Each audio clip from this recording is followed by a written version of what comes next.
Good afternoon. I'll call this meeting of the Standing Committee on Public Accounts back from recess. My name is Kieran Testart, and I am the member for Range Lake and the chair of the Standing Committee on Public Accounts. This portion of our meeting today is public and live streamed to the Assembly's social media channels. And today we are joined by officials from the Office of the Auditor General and the Government of the Northwest Territories to review the Auditor General's report on the Stanton Territorial Hospital Renewal Project. And joining us on behalf of the Auditor General's office are Andrew Hayes, Deputy Auditor General, Joanne Schwartz, Audit Principal, and Sean MacLennan, Audit Director. Joining us from the Government of the Northwest Territories are William McKay, Deputy Minister of Finance, Steve Loutitt, Deputy Minister of Infrastructure, and Perry Heath, Assistant Deputy Minister of Health and Social Services. And before we begin, I'll just remind members and witnesses to direct your comments and questions through me as the chair. You do not need to operate your microphones. That will be done by a technician. And please wait to be recognized before speaking so we can have an orderly flow of the meeting. I will now ask members to introduce themselves, starting with the Deputy Chair, Minister Lucy Kaptana. Good afternoon. My name is Lucy Kaptana. I am the MLA for the Nunavut riding, also Minister responsible for Housing Northwest Territories and Minister responsible for Status of Women. Good afternoon, I'm Shauna Morgan, MLA for Yellowknife North. Good afternoon and welcome. My name is Denny Rogers. I'm the MLA for Nunavut Lake. Good afternoon, Julian Morse, MLA for Frame Lake. Good afternoon, welcome. Danny McNeely representing the Sahtu. I'll call on the members online to introduce themselves, starting with Mr. Hawkins. Thank you, Mr. Chairman. I'm very happy to be here. My name is Robert Hawkins. I'm the MLA for Yellowknife Centre. I'm not a member of the Public Accounts, but that said, I'm still an interested member at large and have some experience of the file dating back to 2 previous assemblies. So very interested in how this conversation is going. Thank you. Now I'll call Ms. Reed. Thank you, Mr. Chair. Good afternoon, guests. I am Kate Reed, the MLA for Great Slave. Thank you for being here today. And finally, Ms. Yakalaya, MLA for Decho, will be joining us shortly. She is delayed, unfortunately. Now I will turn to the Deputy Auditor General. Oh, sorry. Change in run of show. I will turn to Mr. McKay for the opening remarks on behalf of the Government of the Northwest Territories. Mr. McKay, the floor is yours.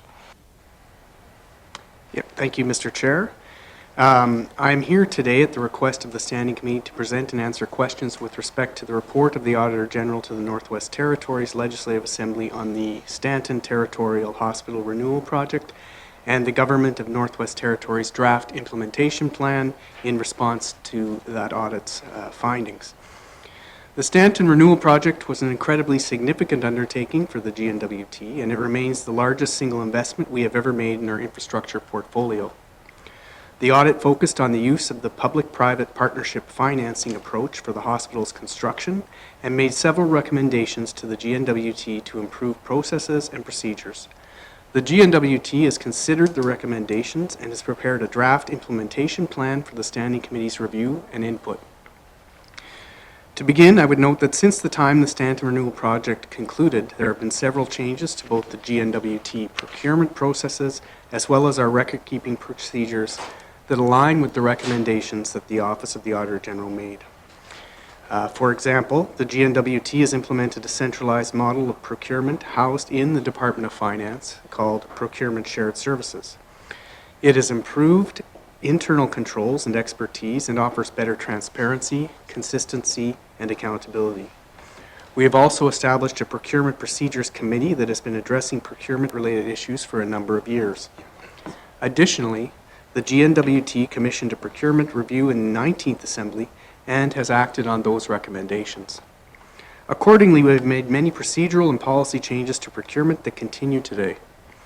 We have procedures in place with respect to conflict of interest declarations and record keeping, including the utilization of our documentation information management system.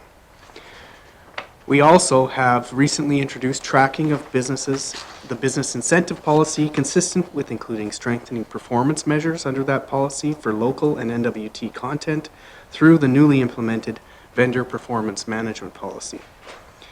However, it is important to note that this project, due to its size and complexity, was not a standard GNWT procurement. The P3 approach is an alternative procurement model and is conducted following the GNWT's P3 management framework, making it a unique project with its own specific needs. There is, however, always room for improvement in our processes, and we appreciate the Office of the Auditor General's work on this file and for highlighting areas where further clarity and rigor would be beneficial. This concludes my opening remarks. I'm happy to answer questions after the presentation and the Auditor General's opening remarks. Thank you. Thank you, Mr. McKay. I'll now turn to Mr. Hayes. Mr. Chair, I'm pleased to be here today to discuss our report on the Stanton Territorial Hospital Renewal Project, which was tabled in the Assembly in October 2024. I express my gratitude and respect to all Indigenous peoples who have contributed to shaping and safeguarding the beautiful lands they call home through the Northwest Territories and Canada.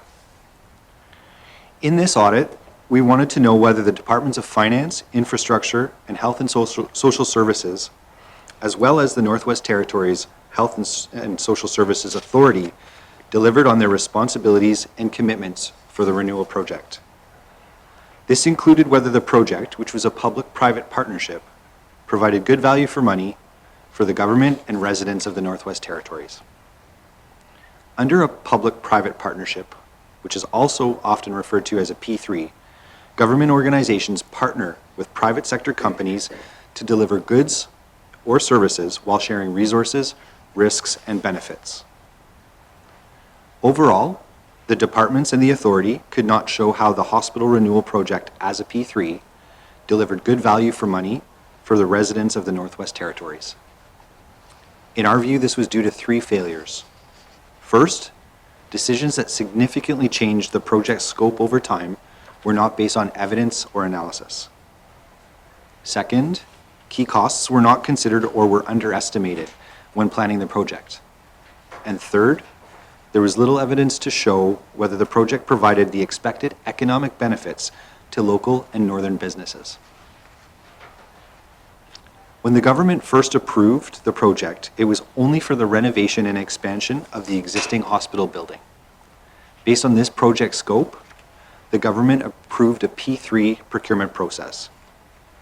The reason for using a P3 was to transfer most of the financing and construction, operating and maintenance risks to the private sector.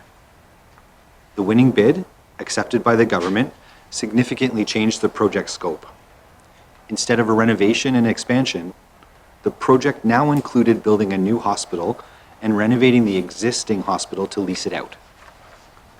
The project then moved forward without analyzing whether a P3 still delivered the best value for money compared with a traditional procurement model. The departments and the authority reported in 2015 that the total value of the contract with Boreal Health Partnership was about $750 million.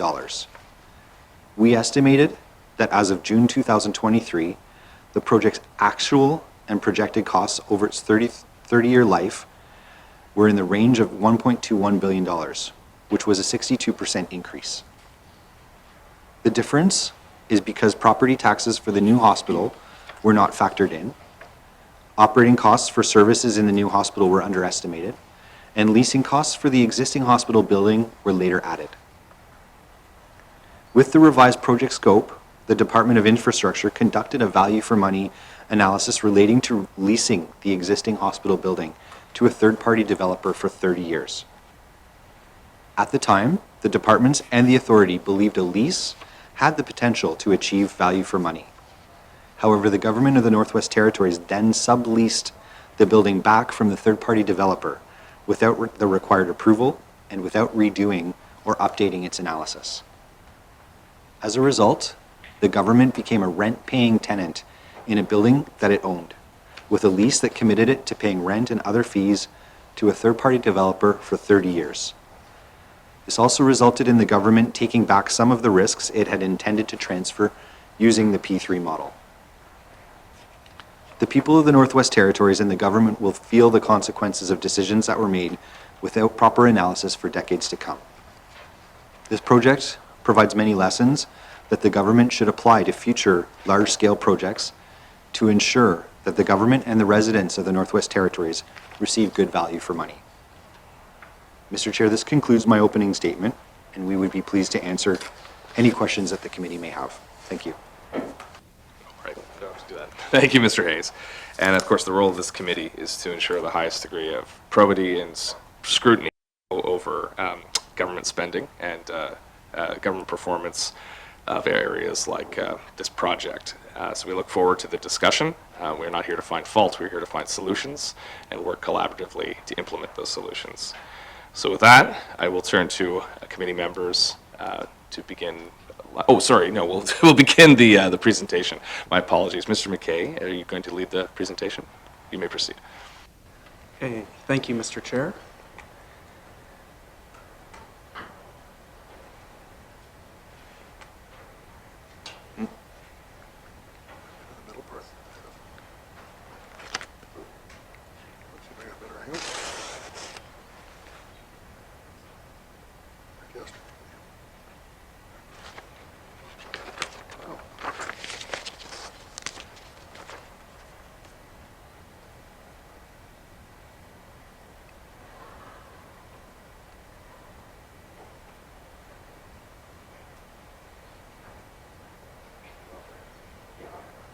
Okay.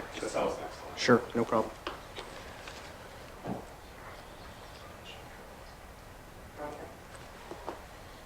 It's not on the screen. Worked for me yesterday.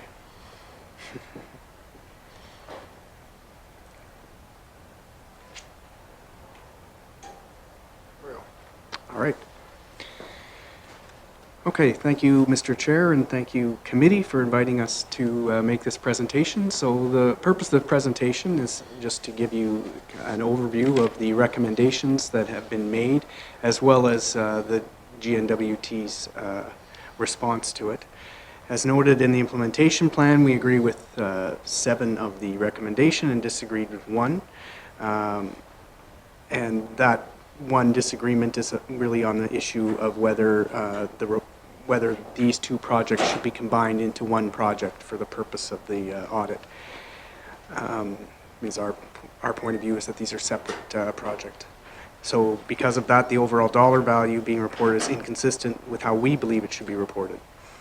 So as I mentioned, the presentation will be structured to go through each of the OAG's recommendations made to the GNWT and briefly go over a response to them, as well as any actions we identified in the draft implementation plan. Next slide. So first recommendation is at paragraph 19 of the report. So that's to assess and document innovations and project scope changes included in bidder proposals, determine whether they constitute a significant change that could impact the expected value for money, and update value for money assessments with the most up-to-date information available from bidders before finalizing contracts to confirm the value for money is still expected to be achieved. So we agree with this recommendation. So there's no projects currently being considered for P3 project approach in the short term. The department, in its response to this recommendation, has committed to assess, document, and update value for money assessments for added innovations, creativity, and project scope changes by following the current P3 management framework.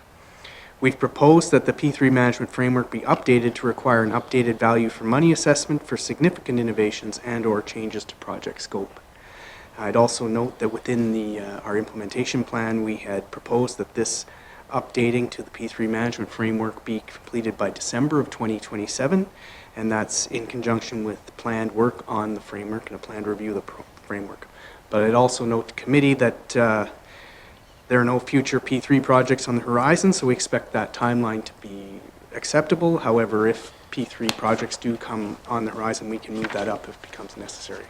Next slide. So paragraph 27 is where the next OAG recommendation comes. So that's to ensure the conflict of interest declaration process is completed by necessary individuals in a timely manner. Assesses disclosed relationships in a timely manner to determine whether a real or perceived conflict of interest is present and whether mitigation measures are required, and retains the results of the process in the procurement file.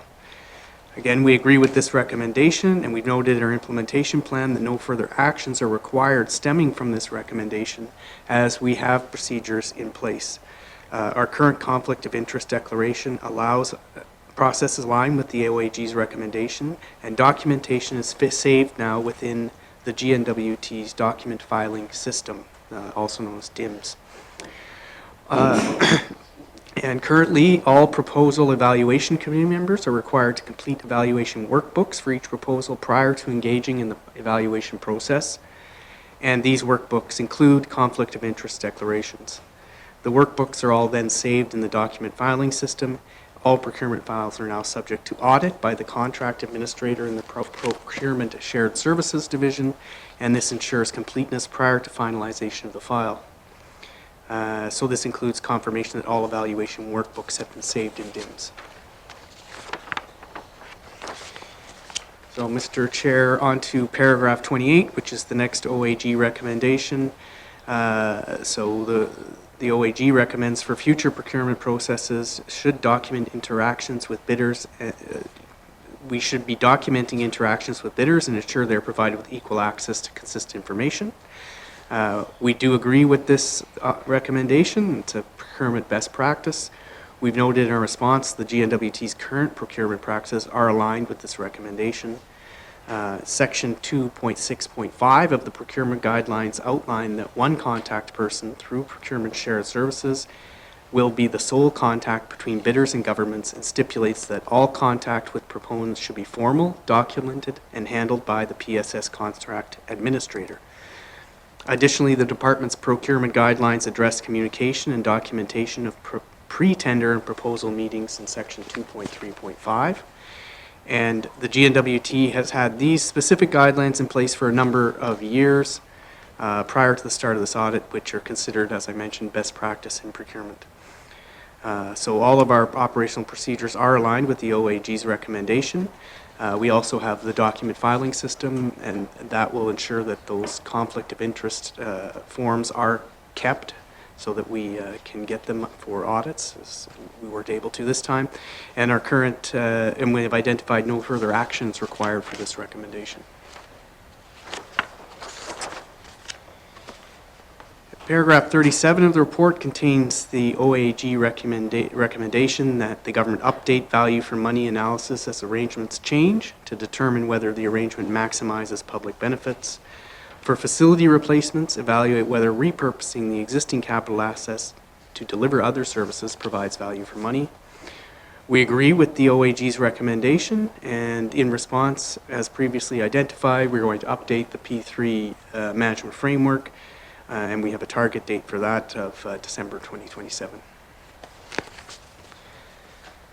So paragraph 88 of the report, the OAG recommendation is laid out as indicating that the GNWT should support the principles and intent of the business incentive policy in future procurement processes by verifying the reported amounts spent to meet commitments to benefit registered local and Northwest Territories businesses are accurate, tracking, monitoring, and reporting on adherence to requirements in contracts and agreements in order to take corrective action when commitments are not met, and strengthening performance measurement for local and Northwest Territories content in future projects. And we agree with this recommendation. We noted in our response to the recommendation that departments involved in project delivery should support the Department of Industry and Tourism Business Incentive Policy wherever applicable. We utilize the BIP registry and statutory declarations from contractors to verify the amounts spent to meet commitments to benefit the use of local and NWT businesses. In other things we've done to address this issue, the Department of Finance has introduced BIP tracking content through the GNWT's financial system, so it's centralized and accessible by everybody. Formal tracking of BIP data in the financial system will improve monitoring and assessment of BIP compliance in construction contracts, so that applies to all contracts over 250,000 and over wherever BIP applies. I'd also note to the committee that the Department of Finance is strengthening performance measurement for local and NWT content through the new vendor performance management system, which is a system that ensures that there is compliance with the local and NWT content in contracts. So we've identified no further actions required under this recommendation. Paragraph 52 is another recommendation from the OAG. So that is to work to review, update, and monitor compliance with the guidance and policies related to project management, including private-public partnerships, to ensure consistency and that accountability is clear for all entities to support successful outcomes. We've agreed with this recommendation, and in response, we've identified 3 actions in our implementation plan. So we'll undertake a review of the public-private partnership management framework to be complete by December 2027, as I've already noted. The Department of Infrastructure is going to review the project management manual to ensure that governance and accountability for large capital projects are clear for all entities, and that's targeted to be completed by December 2025. And the Department of Finance will update the public-private partnership framework management to address this recommendation specifically if it's required following completion of the review of the policy. So a final recommendation is found in paragraph 62 of the report. Sorry, that's not the final one. But that one is to develop full cost estimates for projects that include all capital, life cycle, operating, maintenance, and other associated project costs to make sure project estimates are comprehensive and reasonable. We agree with this recommendation. Since Stanton Territorial Hospital Renewal Project, the Department of Finance has adjusted its budgeting processes for departments and entities to include costs for review and approval by the Legislative Assembly within the capital plan, such as life cycle costs or ongoing operations and maintenance costs, and that may be realized as a result of new capital assets coming on board.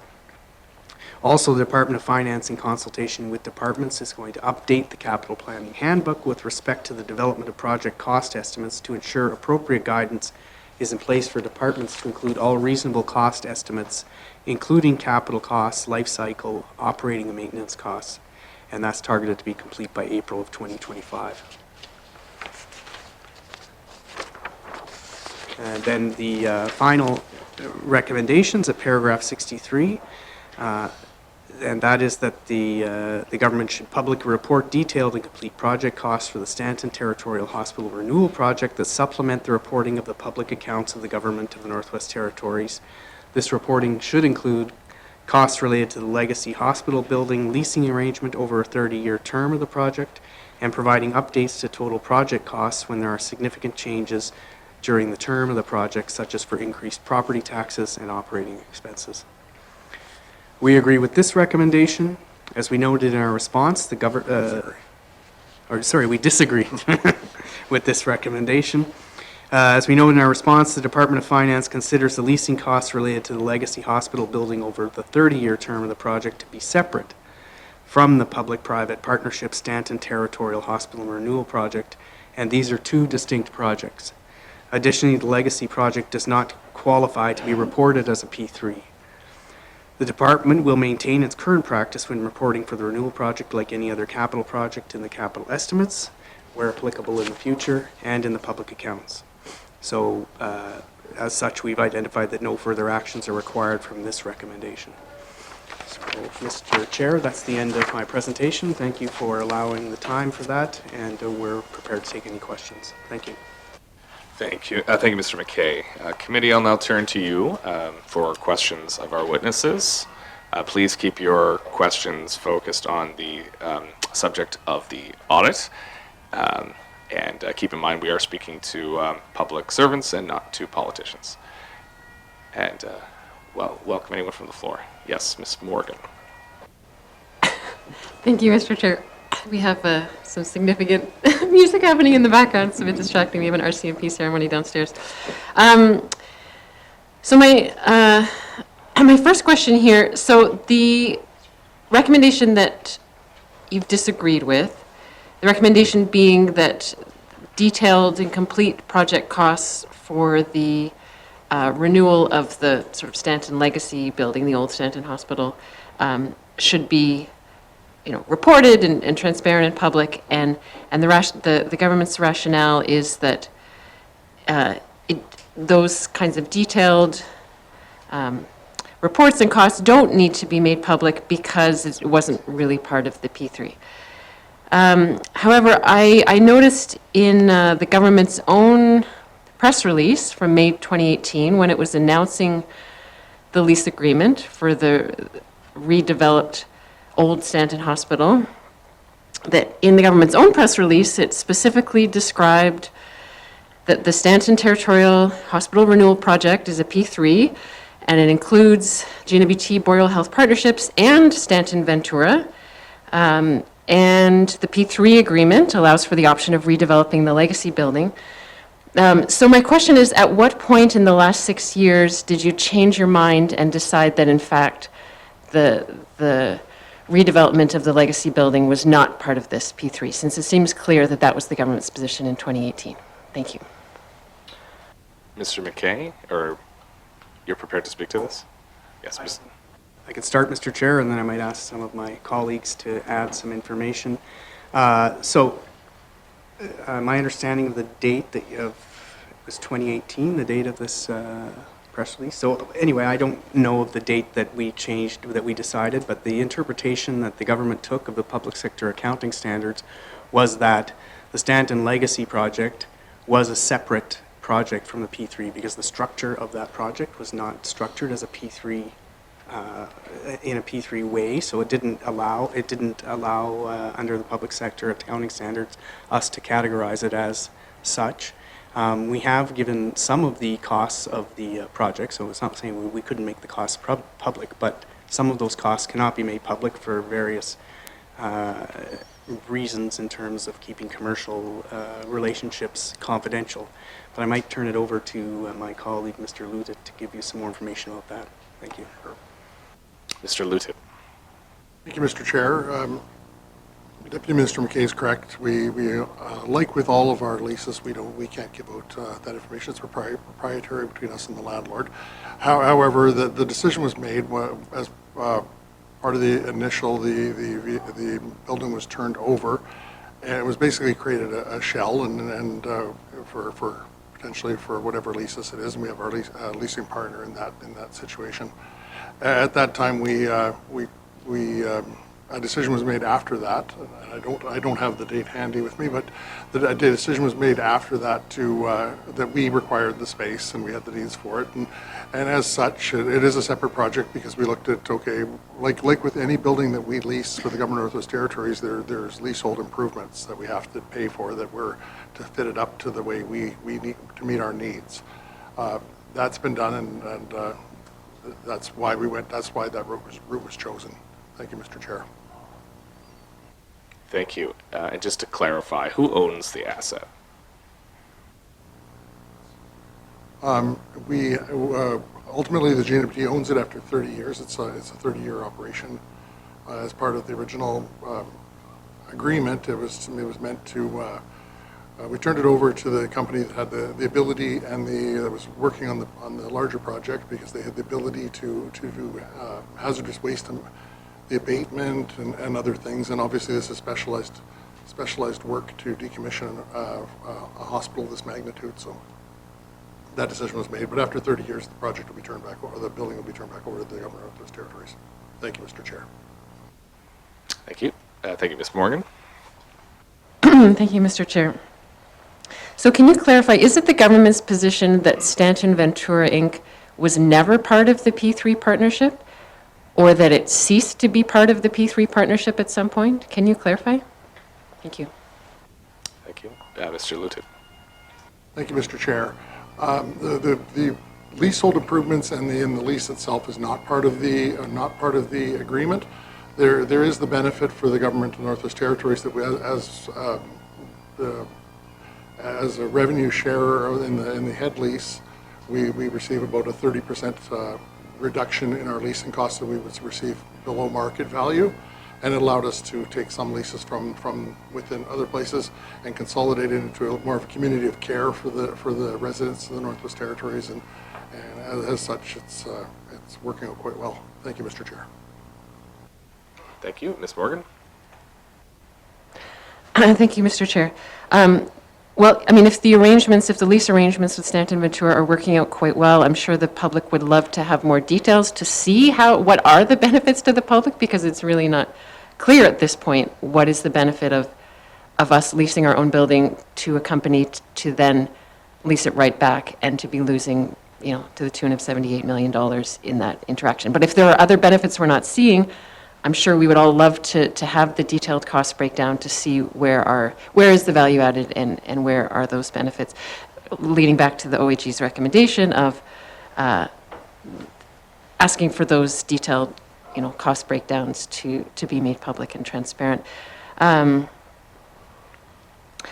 you just finally just clarify, if the arrangement with Stanton Ventura you're claiming is not part of the P3, did Stanton Ventura have some other role in the P3 that we're not seeing here, that's not part of the arrangements in the legacy building? Or is it, the arrangements with Stanton Ventura solely related to the lease arrangement back and forth around the legacy building? Thank you. Mr. Loutitt. Thank you, Mr. Chair. So the lease itself was the work with Stanton Ventura.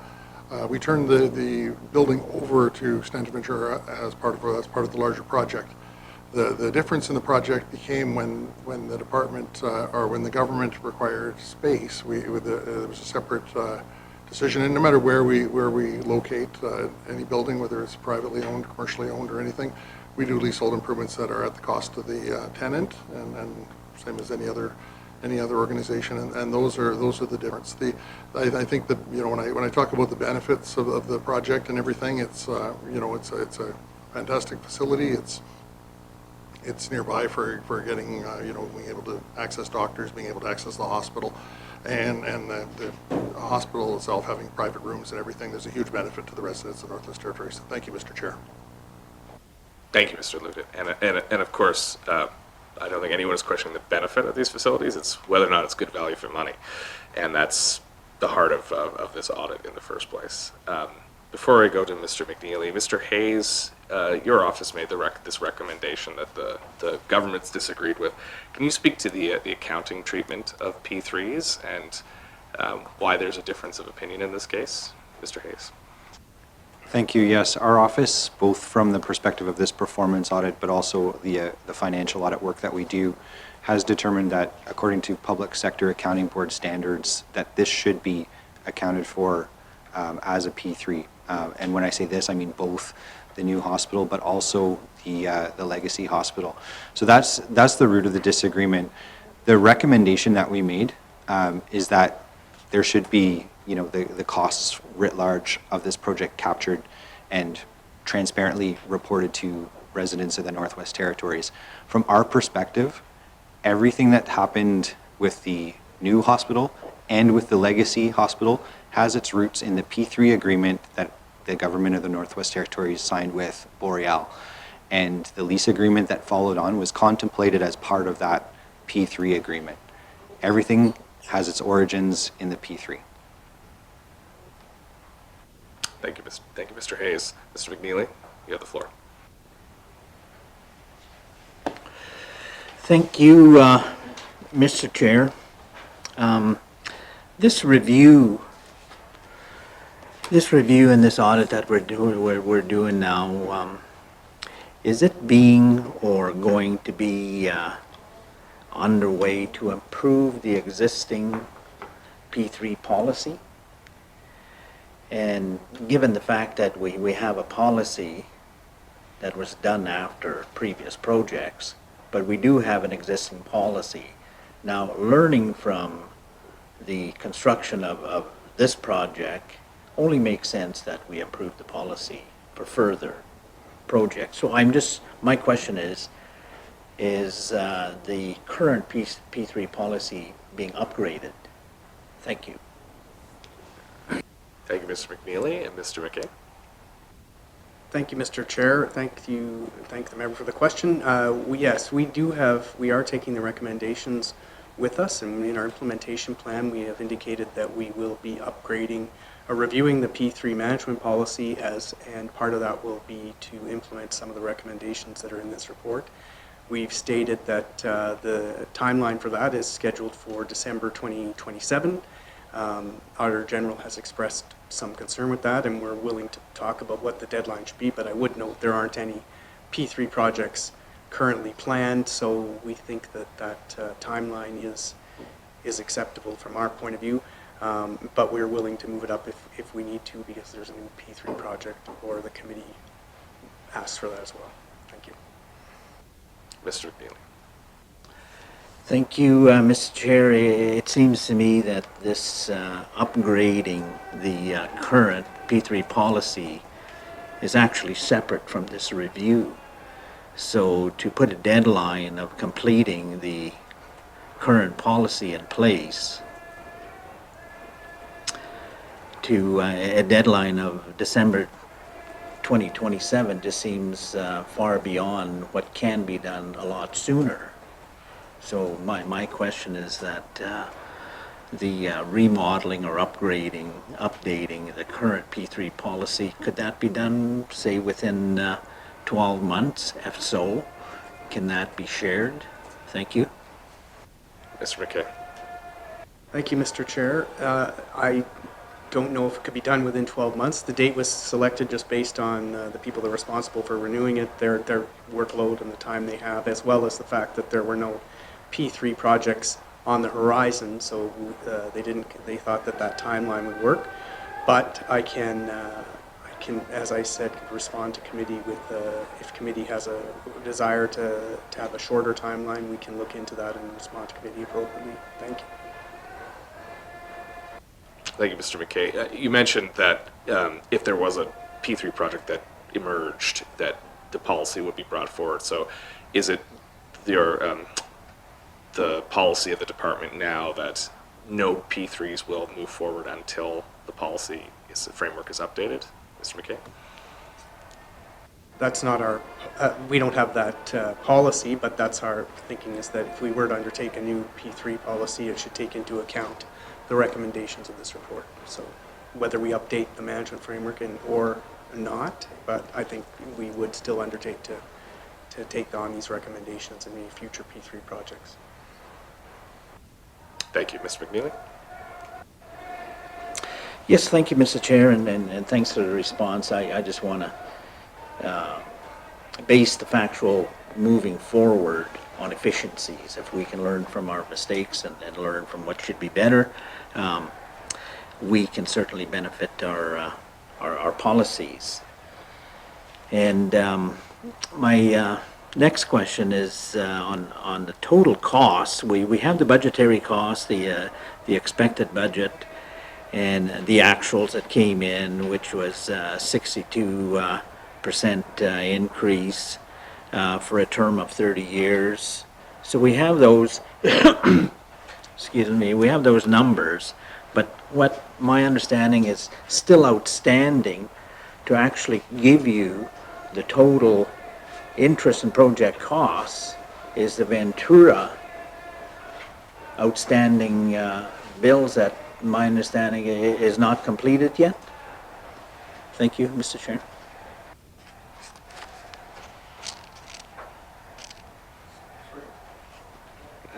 Yeah, you can ask a question or clarification, Mr. Loutitt.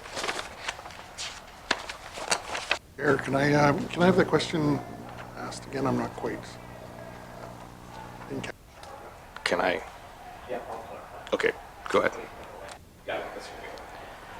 Thank you, Mr. Chair. Just to add clarity to that question, my understanding is that the Ventura account is not closed yet, or the project is not closed because the costs haven't been submitted by Ventura yet and has been outstanding for the last 3 years. So if we put closure to the total cost, we need that information from Ventura before we can finally say, okay, this project costs X, and the interest with the unrecognized property taxes, for example, and additional unforeseen expenses is really in a concessionary agreement, and the terms of that agreement would be applied to the interest for additional costs recognized. Thank you. Thank you, Mr. McNeely. And for further clarification, paragraph 58 of the audit, I'll quote directly from it. The estimate also includes the amount the Department of Infrastructure estimated Ventura would invest in the legacy hospital building as of June 2021.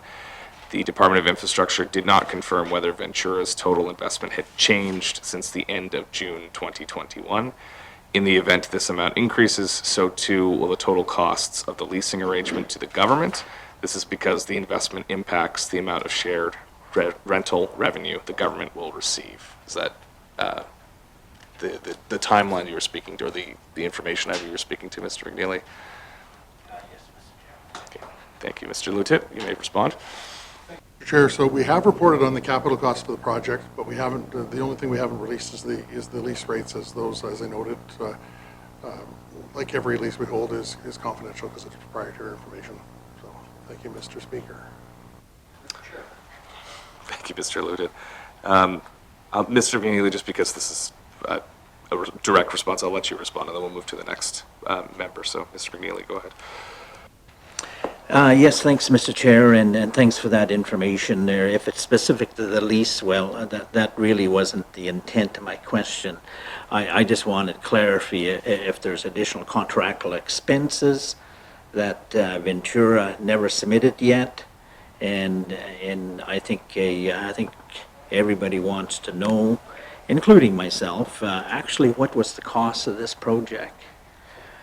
It went over by 62%, and in the lease agreement over with your concessionaire, with the 30-year term, there's going to be interest costs on that. So the grand total cost is really what I'm trying to get out of the discussions. Thank you, Mr. Chair. Thank you. Mr. Loutitt, can you respond to that, the concern that the 1.2 billion actuals are not actual and could further increase depending on Ventura's level of investment? Mr. Loutitt. I think I can take the first step. Perhaps my colleagues can assist me after that, but some of the costs that were later realized, like the new hospital, such as the property taxes, were those were the ones that came in additionally, or the actual capital costs that were reported. Thank you, Mr. Chair. Thank you. So just to get back to it, you can't confirm the actual details of the leasing. We acknowledge that you're not able to share proprietary information at this hearing, but can you confirm whether or not the total investment has changed from Ventura since June 2021 that would affect the overall financial picture? Mr. Loutitt. Thank you. I don't have that information on my fingertips. I'm not sure if anyone else does. Or, we can follow up with that information, but I don't have that information handy. Thank you, Mr. Chair. Okay. Thank you, Mr. Loutitt. I will now turn to Minister Kaptana. Thank you, Chair. Thank you to staff for joining us today for this Public Accounts Committee meeting. One of the things that troubled me, well, one of the many things that troubled me with the Office of the Auditor General report was the missing the accounting for the property tax of $151 million for the overall project. I want the staff, if they're able to, outline for us as committee what the review and vetting process would be for an overall project of this magnitude, considering it's $1.2 billion over 30 years. So just outline for us the vetting and review process for a project like this. Mr. McKay. Thank you, Mr. Chair, and thank the member for Minister for the question. We have undertaken some, so the reason property taxes weren't captured is because a property tax is an operations cost, and these were all capital costs. So when we went to the Legislative Assembly to get approval for the project, it was all in the capital budget. So those weren't accounted for, the property taxes or the grant in lieu of taxes that we would have to make. But typically what would happen is on projects, capital projects, the department would come and get the money for the capital project, build the capital project, and then come later for forced growth for the operation, the cost of operating that capital project. But there's been a lot of dissatisfaction expressed by ministers and members of the Assembly with that because they don't get a full picture of the cost of a project. So what we've done is made upgrades to the capital planning handbook, as well as establish a peer review committee which is charged with determining what the operations costs of a capital project are while it's being developed, so that we have a better picture of the total costs of a capital project. So we're hoping that this will address that problem, but all that to say, this was a big capital project. We don't have a lot of new buildings, and I think that that's an area that this will show us that we can improve on, is reporting better at an earlier stage the total cost of the capital project. Thank you. Thank you, Mr. McKay. Ms. Katana. Thank you for that. We don't have many new buildings. The cost to build in the Northwest Territories is so expensive, and every dollar counts, and we have to fight for every dollar that we have in our budget with our departments. And that's why this is even more important, just how we spend our money and who's looking at that to make sure that we're accounting for things properly. And there is a thorough review. So thank you for adding these different elements to an overall review of a project. You mentioned that the property taxes wasn't a capital cost. It was an operations cost or an operating cost. Wouldn't that have been considered when the venture partnership was being discussed as an overall cost? Thank you.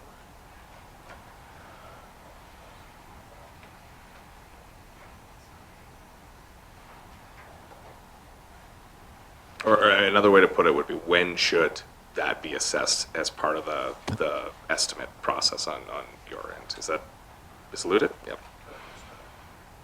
Thank you, Mr. Chair. So in this case, the operating costs are borne by the partner in the P3 project. As Deputy Minister McKay noted, that we have put in practices in place to look at this earlier in the process. The caveat being that in a large multi-year project, the costs can really change. We've seen hyperinflation through COVID for fuel and utilities. So even I would caution that while we would do estimates and now in the future from now on, we are looking at those costs can change over the course of the project. So if we decide in 2018 that this is what it's going to cost for us to operate a building, by 2024 it might be a completely different number that we're looking at. But we do have the processes, as we noted, in place to make sure that we're identifying that sooner. Thank you, Mr. Chair. Or Mr. Chair. You got it. Mr. McKay, anything to add? I don't think so, although I would just note that I take the member's point that the taxes would have been part of the leasing costs that the government would be collecting. They would want to recover the tax expense that they would have to expend on the property. So I'm assuming that would have been accounted for when they were coming up with the lease costs. Thank you, Ms. Kiptana. Anything further? Okay, thank you. We'll now move to Ms. Reid online. Thank you, Mr. Chair. Ooh, great. So in your presentation, you spoke of remediation and specialized skill to renovate the legacy building. Given the fact that the lease agreement with Ventura originally included renovation responsibilities on the part of Ventura, why did the GNWT take on responsibility for renovations of the legacy building in 2021? Thank you, Mr. Chair. Mr. Loutitt? So the agreement itself is basically to leave a shell that could be leased out for commercial purposes. The costs that are borne by the department or by the government had to do with fitting it up for our needs. Again, like I said, like no other, like every lease we hold, we have to pay for the tenant improvements to get the facility into an operation that we are happy with or that meets our needs. And in the case of medical facilities, it's very different than other buildings. There might be a refresh of all the air in a room a few times an hour, but in areas like operating rooms, it's I think about 30 times an hour. So there's different air handling systems, different filtration systems, that sort of thing. And so we have to pay for all that for, not that there's an operating room in there, but there's specialized rooms and everything, so we have to make sure that it's fitted up for our needs. Thank you, Mr. Chair. Thank you, Mr. Loutitt. Ms. Reid? Thank you, Mr. Chair. Why was the decision made, though, however, for the GNWT to do that work specifically? Could not the landlord or lessee, in this case, hire specific contractors instead? Thank you, Mr. Chair. Mr. Loutitt? Thank you, Mr. Chair. We had a partner in that leasing agreement that we were working with, and they by doing a revenue sharing, we decided to lease that. Had we leased any other building, we would have incurred these same costs. The benefit of doing it there, again, is that campus of care, having everything in one area, people close to other medical facilities. But it also meant that our sorry, I lost my train of thought there a little bit, but yeah, it just meant that we had everything in one area. The costs were would have been borne anywhere. So thank you, Mr. Chair. Thank you, Ms. Reid. Thank you, Mr. Chair. Perhaps I wasn't clear. It's not that I'm saying that it could have happened in a different building. It's more that why was the responsibility borne by the GNWT? I'm not really finding an answer to the question for the renovation specifically. Thank you, Mr. Chair. Thank you, Ms. Reid. Mr. Loutitt? Thank you, Mr. Chair. So yeah, under the head lease that it was like I said, it was created at a shell. There was the opportunity to lease it, but under that agreement, the cost borne to would be any tenant would have to pay for the leasehold improvements. In this case, we had to pay for those. Again, from a financial standpoint, being able to get that revenue sharing on our own lease was made it beneficial from the budget from that standpoint. Thank you, Mr. Chair. Thank you, Mr. Loutitt. So, is it your or are you able to demonstrate that the subleasing agreement is good value for money to taxpayers? Because that's what we're struggling with as a committee. And we have heard, in other conversations, we've heard that this is kind of the position of government. This was the best decision at the time, but we haven't seen evidence of that. So is there a way you can demonstrate that to us clearly, that there's an unambiguous case that this subleasing was the best possible benefit for good value for money for taxpayers? Mr. Loutitt. I'll turn that one over to my colleague from the Department of Health. Sorry, Mr. Heath. And so, essentially,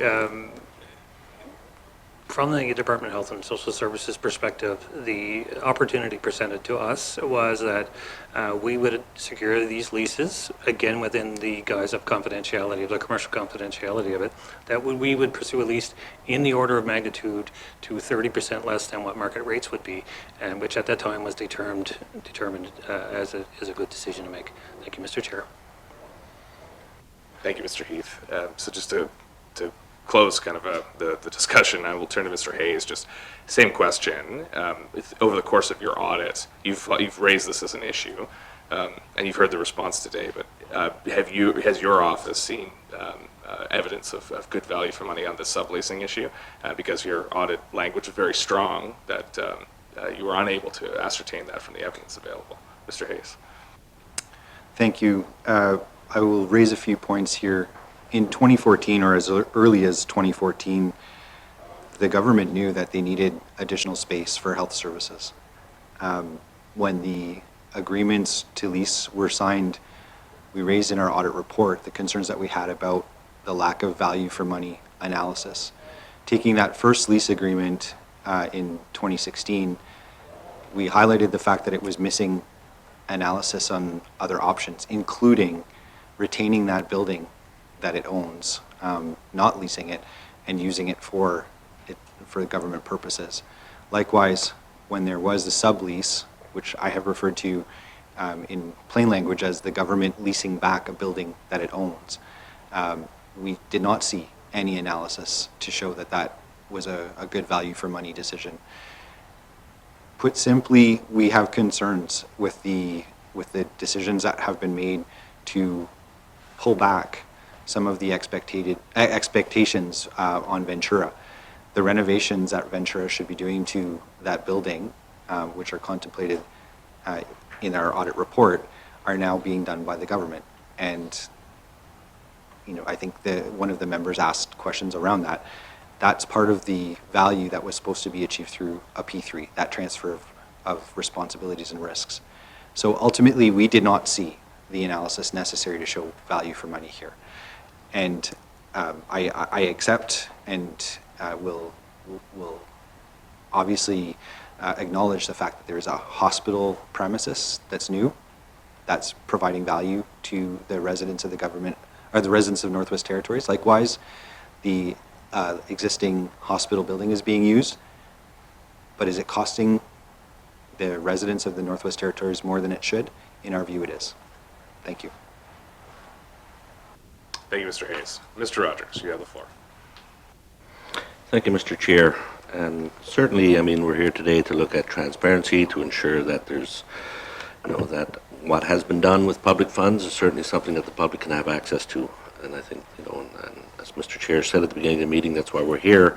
I'm going to stick with the leasing, and it's a little perplexing given that the lease would not have existed had it not been for the P3. So, which is why, likely, as Mr. Hayes has said, that it should be included in the P3 as well for the to be audited through the public accounts and made public. Having said that, and I know the staff has answered that question, but having said that, if indeed the lease was a separate project, then was that lease then done through another procurement process where other options or potential developers had the opportunity to bid on that as well? Thank you. Mr. McKay? Thank you, Mr. Chair. It wasn't done through a separate procurement process. It was done as part of the overall RFP that was issued for the hospital project. But it came about through that process, and we didn't do a procurement for that. We just contracted with them because at that time it was assessed and felt that because of the time that was involved and the opportunity that was involved in that it was worth pursuing. Thank you. Thank you. Mr. Rogers. Thank you. So in the original bid, the original P3, was that company then, Ventura, part of that package coming forward? Because originally I understand that we were to just retrofit and expand the existing building rather than build a new hospital. Was that company part of that process? Mr. Heath? Yeah. Mr. Heath.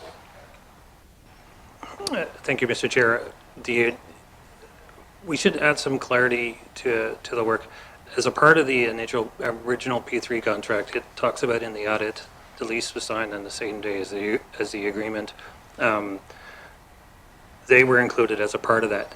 The elements, though, that we have seeked a separate appropriation for, which is shown in our main estimates, is the remediation of the existing building. And what I mean by that, it was demolished on the inside, mold was remediated, hazardous materials remediated, and the building was made ready for tenant improvements. That was the key component that was contemplated in the beginning. The component that wasn't contemplated was the tenant improvements that went into, because any commercial tenant or any tenant that went in there would have been responsible for those tenant improvements. That was not contemplated, nor was that a part of the original P3 project.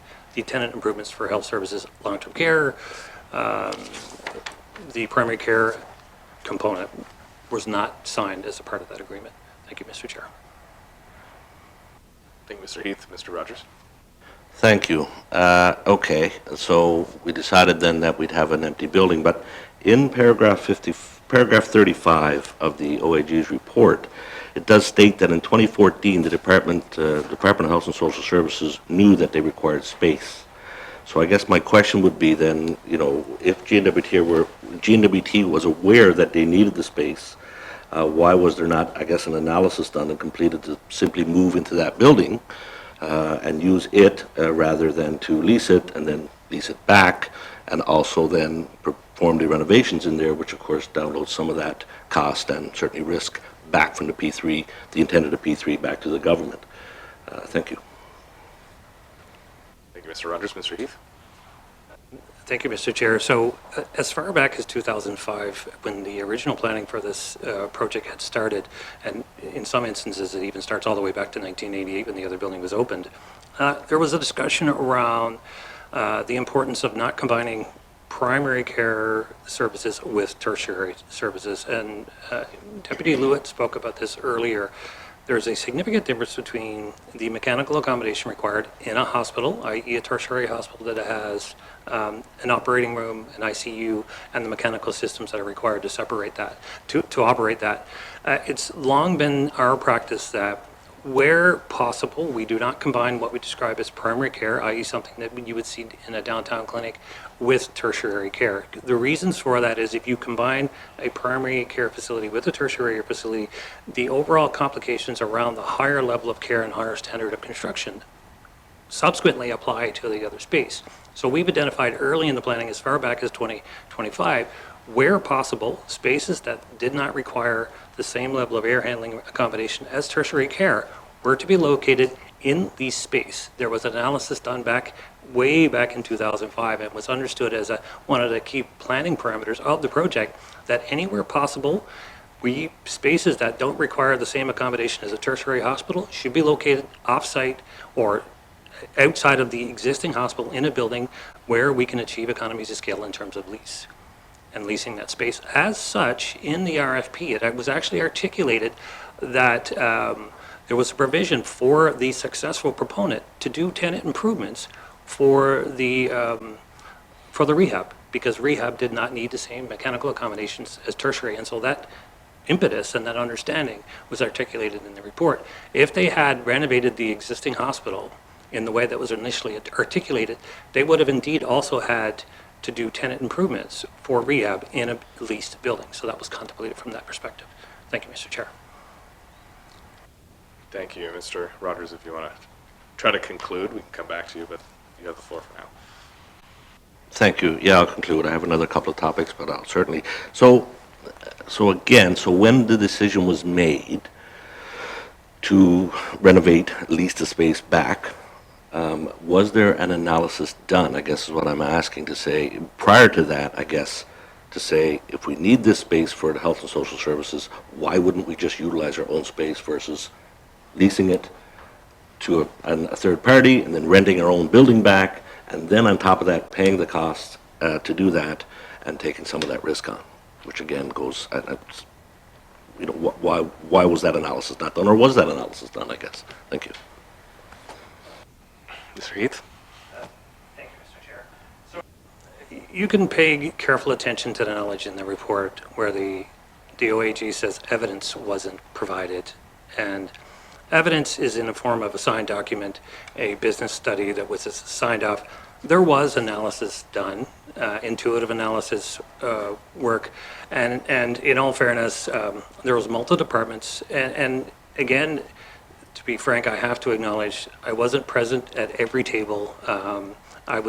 The function that I was performing at the time, I was responsible for the medical equipment, health technology installation in the hospital. So I was aware of the things were going on. I was also in a role as a director of infrastructure and privy to some of the information, but I necessarily did not sit at the executive table and make those decisions. And they're articulating, I informed, provided advice, but I was not making those decisions. And I need to be careful not to speak on behalf of other departments. But from the Department of Health and Social Services perspective, we were made aware that we've secured a commercial lease in this facility to a tune where we could achieve at least 30% reduction in what we thought was market rates. And we could also achieve a proximity for 90 long-term care beds and a primary care clinic that was unachievable anywhere else in this city. It's very hard for us to put a number on what the value that brings to the overall proposal and the project.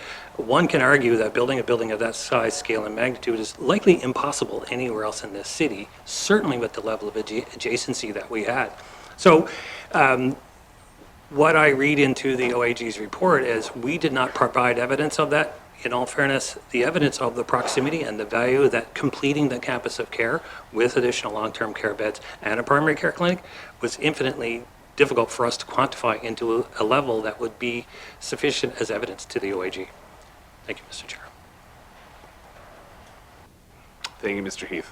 Well, maybe let's see if we can ask a simple question. So you say you're saving 30% off market lease rates. So what does that dollar figure compare to? So the cost of operating the building versus leasing, like how do we quantify that? Is there, because we're hearing this, that there is a savings, it's a 30% savings, but what is that 30% of versus if we had just maintained the facility ourselves?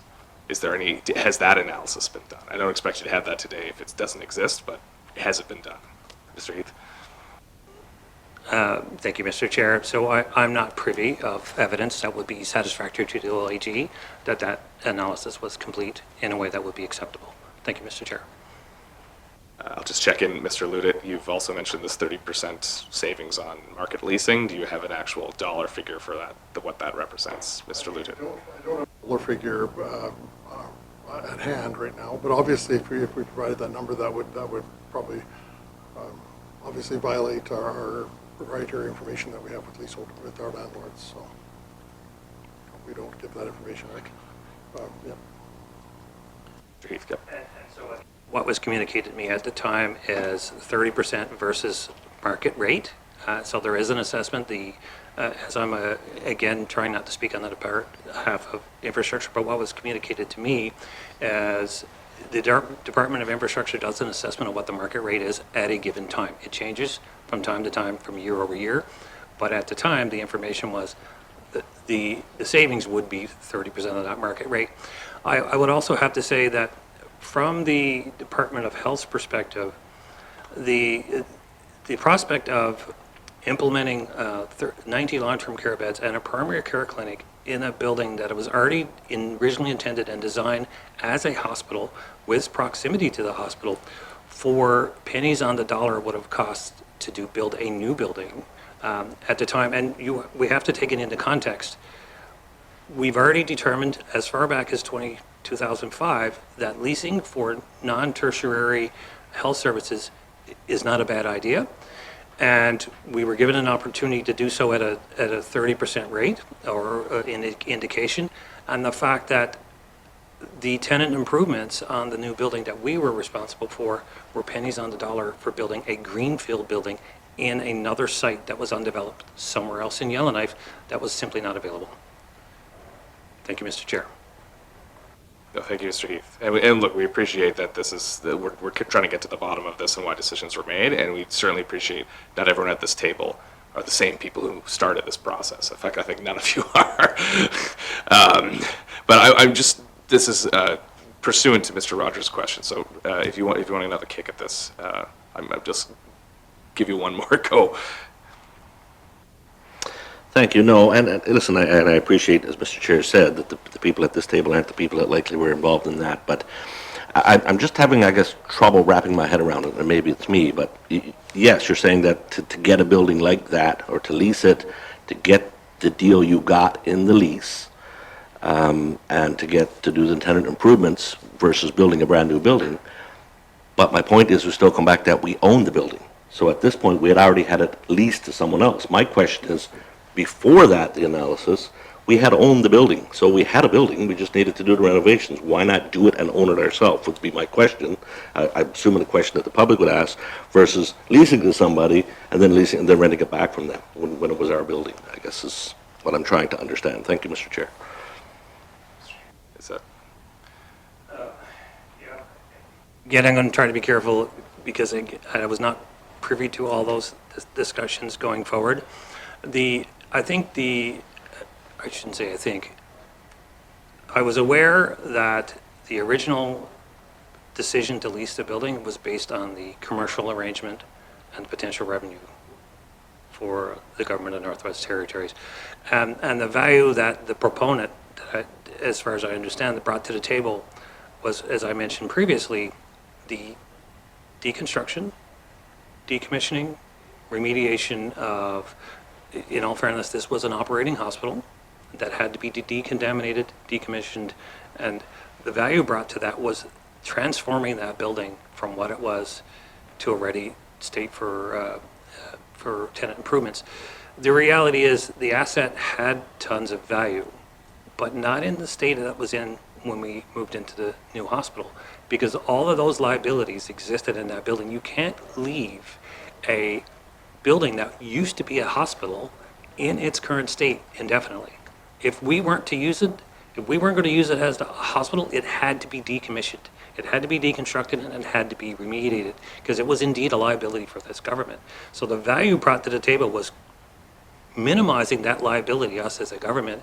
One of the things that we add when we're planning for new projects is if we're building a new building, what do we do with the liability of the old one? So some of that value was actually taking and transferring that liability away from us.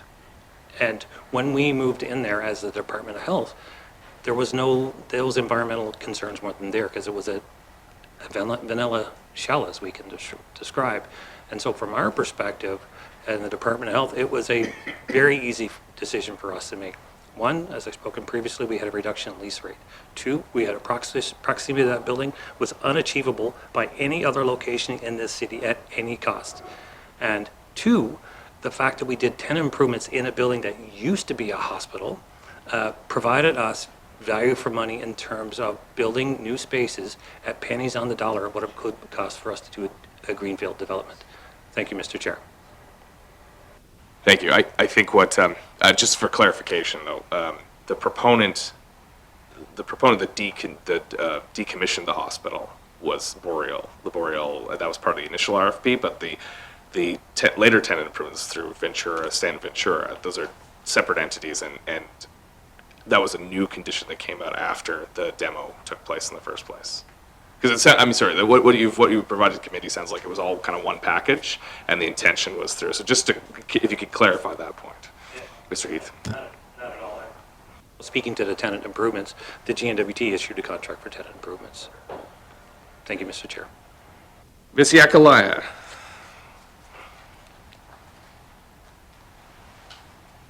Thank you, Mr. Chair. And I have the lease agreement. Like now, can we cancel the lease agreement and assume the building and pay the cost, in which will save us money in the long run? Or that's the question I have. Mr. Loutitt? Oh, sorry, Ms. Yakalaya, continue. Is there a mechanism for us to cancel the lease agreement and assume the building, pay the cost of what it is to leave an agreement, and in turn, which will save the government some money into the future? Thank you. Mr. Loutitt. Thank you, Mr. Chair. They're not that I'm aware of. However, if we were, obviously, if we went into negotiations to do so, the company would obviously be wanting to recoup their money to make it that vanilla shell, as Mr. Heath had noted. That was a tremendous expense, as he noted as well. I don't have an exact dollar figure, but getting it to that point, we'd be responsible because the company's not going to walk away without that. And there is an agreement in place, so there'd be other costs as well. That would not be a cost savings at this point. But getting into that vanilla shell was not, when you're doing that sort of abatement and all the piping and everything like that, for the oxygen and all that, was not feasible for us. So that was part of it, and that's part of why they're a partner with us at this point in time. Thank you, Mr. Chair. Thank you. Ms. Yakalaya. If there was a way to do this, I'm just assuming if there was a way to do this, can you show us what it would cost? Thank you. Thank you. Mr. Loutitt. I'm not sure if I could demonstrate that, because that might also there's a contract in place, so that might there might be other factors involved, including legal fees and such. So I'm not. It's probably a more detailed question than I think we could undertake at this time. Thank you, Mr. Chair. Thank you. Ms. Yekalayan? I don't have any further questions. Thank you. Thank you. And just to confirm, well, can you confirm that there are there triggers in the contract to allow for a negotiation, and is there a termination clause in that contract as well, Mr. Loutitt? Not that I'm aware of. I do. We could certainly check into that, but not that I'm aware of. Like there was like I said, a tremendous outlay of money at the beginning of through the original deal. So to get it to a vanilla shell, we'd have to obviously somehow try to negotiate that, and that would not be an easy thing for somebody to walk away from. It's an agreement that's in place. There may be a trigger in it, but there would have significant financial impacts for sure, for certain. Thank you, Mr. Chair. Thank you. Mr. Morse. Thank you, Mr. Chair. Starting with, I guess, a little bit of a statement. I mean, we've been, I think the difficulty that I'm in is simply that we're effectively being told to kind of just take your word for it that this whole thing, the lease and the sublease agreement, is for the best. We're saving a bunch of money doing it, 30% reduction, but that we need to take your word for it. We can't be shown the numbers. We can't be given any evidence to support that, which of course puts us in a bit of a difficult position that, the business of a public government tends not to run on those kinds of principles. And I can imagine, not to speak for them, but, taking people's word for it is not really the business that auditors are in either. So that's kind of where I'm just finding this difficult. I mean, to maybe just put it plainly and kind of rephrase the question that was already asked by one of my colleagues, just can you give us some evidence? Can you give us some information that will help us better understand why this lease agreement that we currently are in and are planning now to be in for another 20 years is the best course of action and was the best course of action in terms of best use of public funds? Like, how can we be certain that what you're telling us is true without being given the evidence to back it up? Mr. Loutitt? Thank you, Mr. Chair. Certainly, I understand your concerns. I guess from my point of view, it's when it was done, there was I understand there was an analysis done that looked at market rates and what they were. So in comparison, to determine that there was value in this lease. Opening up this at least in the proprietary numbers would mean that we would do it to all leases, and from a perspective, from my understanding is again that's not something that people share. It allows people to tailor bids and stuff, so it makes it a bit of a difficult situation to share all of our leasing numbers as they are proprietary by the company, by the landlords. Thank you, Mr. Chair. Mr. Morse? Thank you. Yeah, I mean, the next question I wanted to ask was, well, it sounds like analysis was done. Can committee at least see a copy of that analysis, and perhaps we can talk about this? I mean, there's possibilities of us doing things in camera. I think that there's nothing wrong with us asking for confidential information and it be kept confidential, but I'd like some more reassurance on this. Just getting to the point of... Why don't we ask if that's possible before we proceed, if they can share the information. Sure. Mr. Thank you, Mr. Chair. Sorry. Thank you, Mr. Chair. I just got a little note here that apparently those numbers have been provided to standing committee in the past confidentially, and we will we'll look to do that again. Thank you, Mr. Chair. Thank you. And just for clarification, have they been provided to the Auditor General's office as well? Mr. Loutitt? I'm not aware of that. Thank you, Mr. Chair. Thank you. Well, just Mr. Hayes, do you know if you have those numbers around? We have the information. We didn't encounter any situation where the departments were not providing us with the information we needed for our audits. We're similarly constrained in terms of the confidentiality provisions of the lease agreements, lease arrangements, but I think it would be for the department to share that information with the committee, not for us. Thank you. Mr. Loutitt. Thank you, Mr. Chair. I've just been informed that leasing information has been provided to the auditors as well, so thank you, Mr. Chair. Okay, beautiful. All on the same page now. Mr. Morris. Okay, thank you. And I guess this question has kind of already been asked, but I have it on my notes here and I'd like to ask it. So if GNWT, you're going to also have to forgive us. I mean, I want to quote right from GNWT's website in 2016. GNWT said, the P3 agreement allows for the option of redeveloping the legacy building at no cost to the GNWT. So those are GNWT's words. So this idea that the lease agreement was going to put us in an advantageous position came from GNWT. And so that's, I think, why this has become such a sticking point and maybe you can kind of clarify that statement for me and help me better understand it. But the underlying question is, if GNWT ended up taking on the costs of the reno, what advantage is leasing providing at this point on a building that GNWT owns and paid for the reno for? So I think that's the sticking point that I'm kind of getting stuck on. And if you can kind of explain it to me, you know, as simply as possible, it would be helpful. Thank you. Mr. Loutitt. Thank you, Mr. Chair. So the purpose of that statement meant that the building was going to a vanilla shell. At that point, again, speaking for the Department of Health, I can't speak, but they were looking at other options for the long-term care.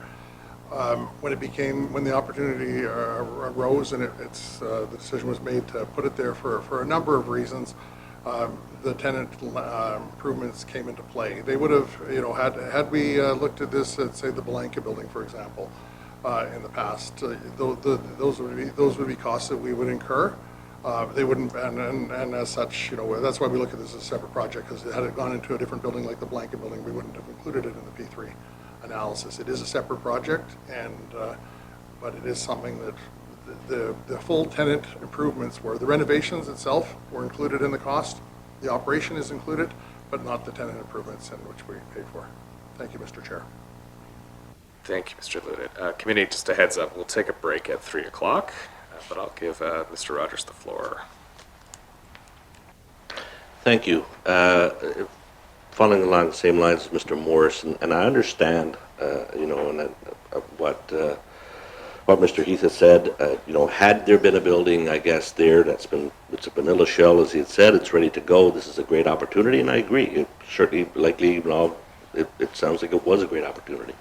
I guess the veil, and I'm not trying to insinuate there's any secrecy here, but was prior to that, is what the issue is, right? Yes, the building was there, but the building was there based on decisions made to have Ventura come in and do that lease, which we are saying, and which the auditor is disagreeing with, was not part of the P3, and which we're saying, the Auditor General is saying it should have been part of the P3. So that information, I guess, is the information, because it's proprietary, that we don't have, and certainly the public doesn't have. And I think that was kind of the point I was trying to get to, is that it's, yes, the value for dollar likely is there on the lease, given that had they owned that building, that was their building, I'm sure it was, but it was prior to that, and how we got to that point, I guess, is the issue. I think that, certainly for myself, and I can't speak for everyone here, is trying to understand, I guess, why we got in a position, again, where we're leasing a building and then renting it back, how we got to that point. Thank you.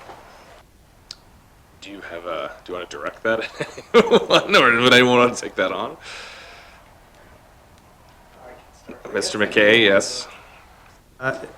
Again, as we've all said, nobody was there when this decision was made, but my understanding is there was originally a plan when the RFP went out to have the building prepared for commercial development, or that was the proposal that came back, was for that building to be renovated for commercial development and a new hospital built.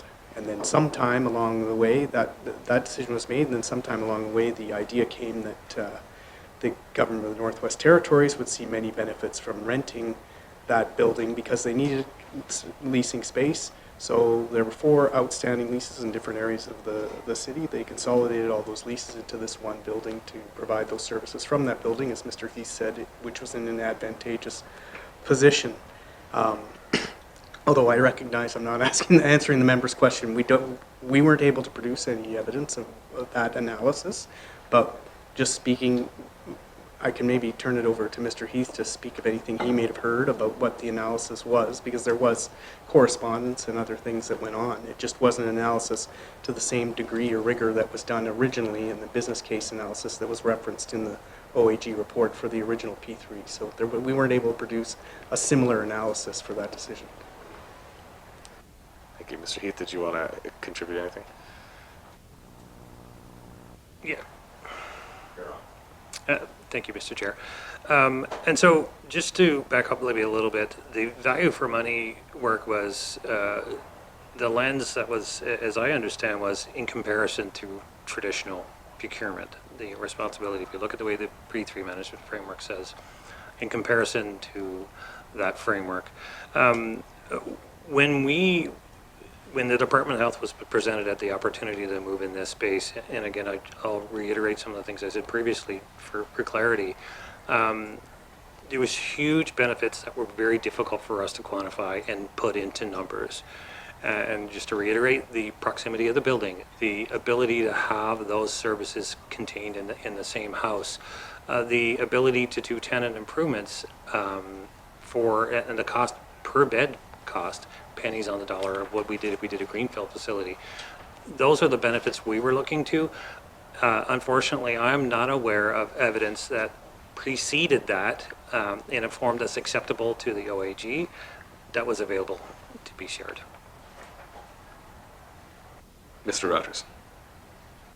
Yeah, and I appreciate that response, and I would agree, and I'm sure from that perspective, again, it's from we're going to renovate a building and expand it to we're going to build a new building to now we have this vanilla shell.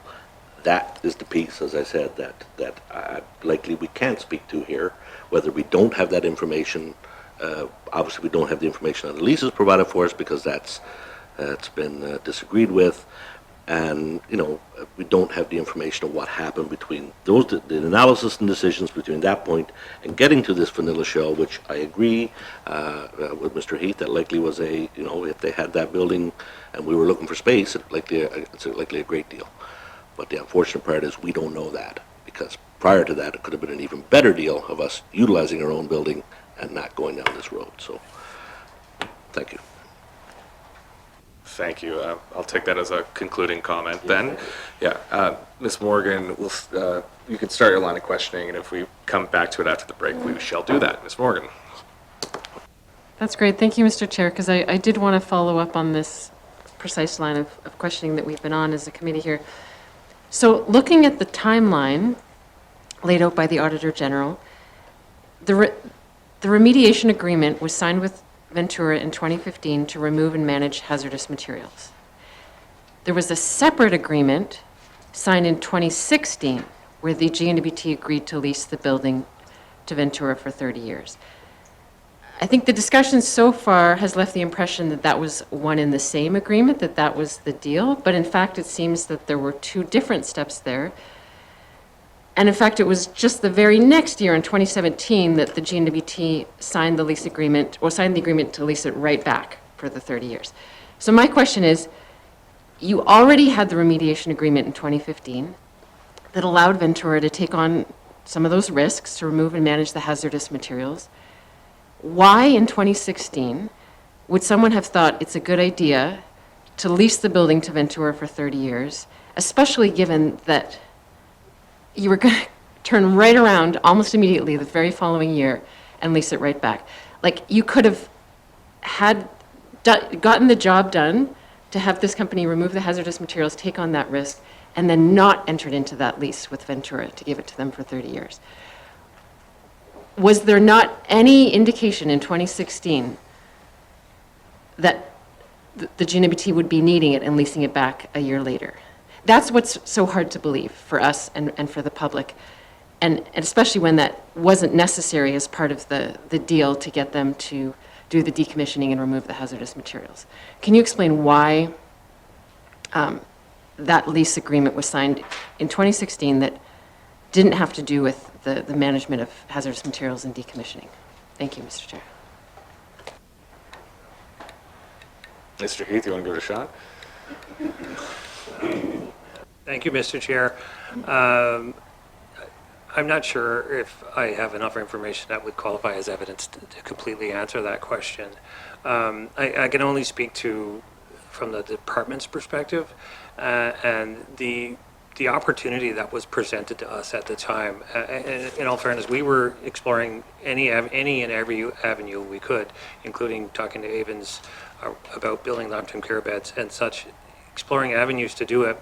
But when the concept came to my desk about should we lease this space, I'm like, is there value for money in it? The answer was 30% in comparison to market rates. I was given that assurance. I was fine with that, and I said, okay, what would it cost us per bed to build this facility? The cost estimate came back. It was less than building a greenfield facility. We talked about proximity. We looked at other locations in the city of Yellowknife. There were none available with this proximity at any cost. Those were the elements that led to the Department of Health to choose the investment that we did. I don't have a visibility, nor am I able to speak to what happened before that piece, because I simply wasn't at the table. Thank you, Mr. Chair. Thank you, Mr. Heath. With that, we will recess for 10 minutes and then resume our hearing. Thank you.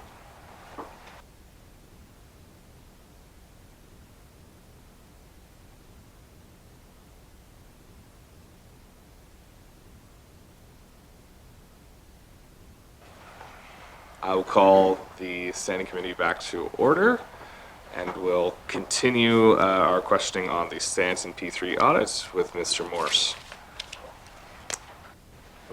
Thank you, Mr. Chair. And yeah, I just want to kind of clarify, and because it's been kind of repeated a few times, I don't think anyone here is questioning the value of the location of the building or the services the building is providing. I think that's relatively undeniable. The real crux of the issue here is just whether leasing the building is the most advantageous way to do it as opposed to ownership. So I do want to make that clarification, just because it kind of the benefits of the building itself keep getting kind of brought up, and it's like, well, sure, but the lease is really the issue. But to get to a specific question about that, it's noted that that revenue sharing is one of the reasons this is advantageous. Can the witnesses describe what revenue the government is currently receiving this? And maybe to elaborate on it, is the revenue not simply coming from the GNWT's coffers themselves? Like, if GNWT is leasing the building, what good is the revenue to GNWT from the lease? Can you kind of explain how this works a little better for me? Thanks. Mr. Loutitt. Thank you, Mr. Chair. So the GNWT is the only leasehold tenant in that building, so it isn't a matter of that we're receiving revenue. We are receiving revenue, but from ourselves. So it's a reduction of the costs of the leases versus leasing in other areas. Thank you, Mr. Chair. Mr. Morse. Okay, thank you. I'm going to just move on to a different question and perhaps a statement of sorts. So I agree with kind of similar comments on the getting the new P3 management framework in place by 2027. I think there's reason it would be advantageous to get it done a bit sooner.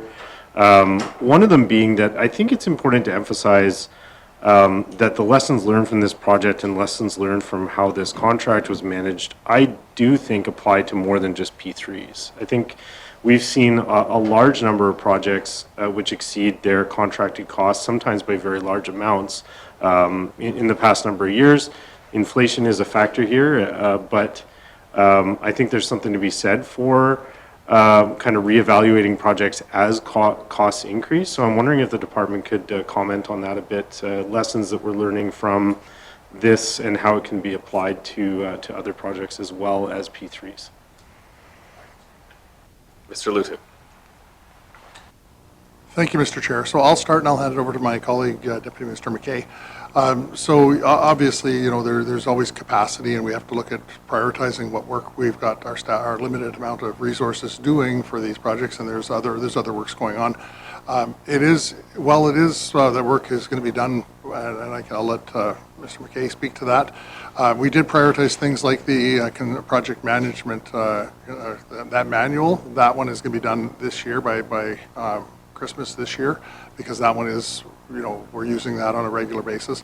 Obviously, we're putting lessons learned from this. The purpose of any audit is to look at our processes, improve our processes where we can, and move forward in a continual improvement cycle. So we are working on some of the projects through that, or some of the aspects through that are prioritized, and they're being used on projects that are being issued on a daily basis. But I'll turn it over to Mr. McKay to talk about the P3 portion of it. I would just say that I appreciate the members' comments, and like the rest of the committee, we see the recommendations in the report as, we welcome the recommendations. We've agreed with almost all of them, and we are moving forward on those. I agree also with what the member is saying about the need to update the P3 management policy, as well as our procurement policies, or to look at our procurement policies. I would just point out first, for example, we think there are valuable things within the report, observations made about conflict of interest. We're acting on those and making sure we have conflict of interest declarations filled out for every committee member for each procurement.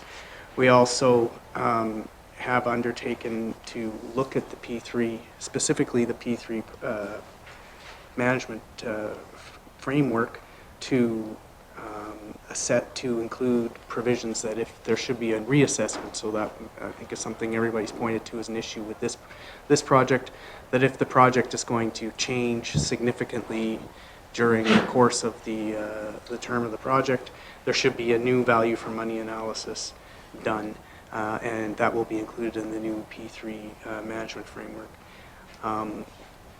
And then also we've also taken on the comments about contacting participants in a procurement process and how we should document that. So we have undertaken to document any contact that the PSS makes with bidders, and ensure that they're all treated equally, and that we have clear records of all the communications between the contractors, or the proponents. So.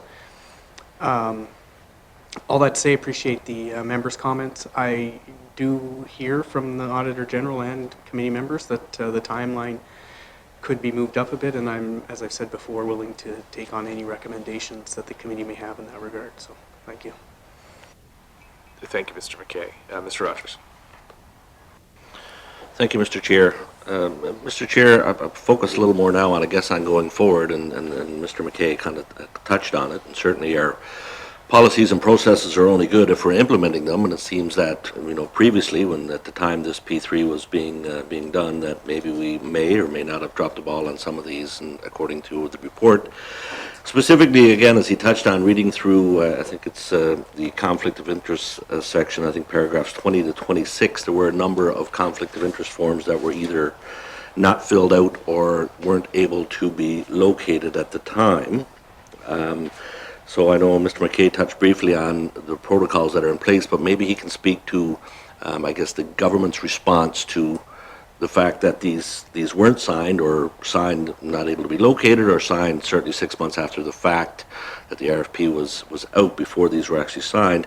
Kind of speak to their response to that, and specifically what they've done kind of going forward to ensure that this doesn't happen again. Thank you, Mr. Chair. Thank you. Thank you, Mr. Rogers. And specifically, there were a number of forms that were missing that could not be located. There were a number of forms that were done 6 months after the fact, and that Stanton Ventura was not involved in the conflict of interest assessment at all. So, Mr. McKay, I think this is your wheelhouse. Thank you, Mr. Chair. We accept it. Well, we see in the report that we're not able to find the conflict of interest forms, and we don't really have an explanation for that. At least from what I understand, they were completed, although the report says they were completed sometimes after the fact. But I will tell you, again, looking forward, We have since that time centralized procurement services into the Department of Finance, and we've also developed a document retention tool within the Department of Finance, specifically within that division, Procurement Shared Services, that contains all of the parts of a particular procurement file electronically, so there's a lot better control over the documents in procurements. And we also ensure that before a committee is struck, that all those committee members do undertake to fill out the conflict of interest forms before they start evaluating a project. Thank you. Mr. Rogers. Thank you, and I certainly appreciate that, and I'm happy to hear that from the department. I guess my only other statement at this time is that and I know another member had brought that up, I think Mr. Morris, is that the December 2027 timeline to have this information kind of tightened up, so to speak, is what we're looking for.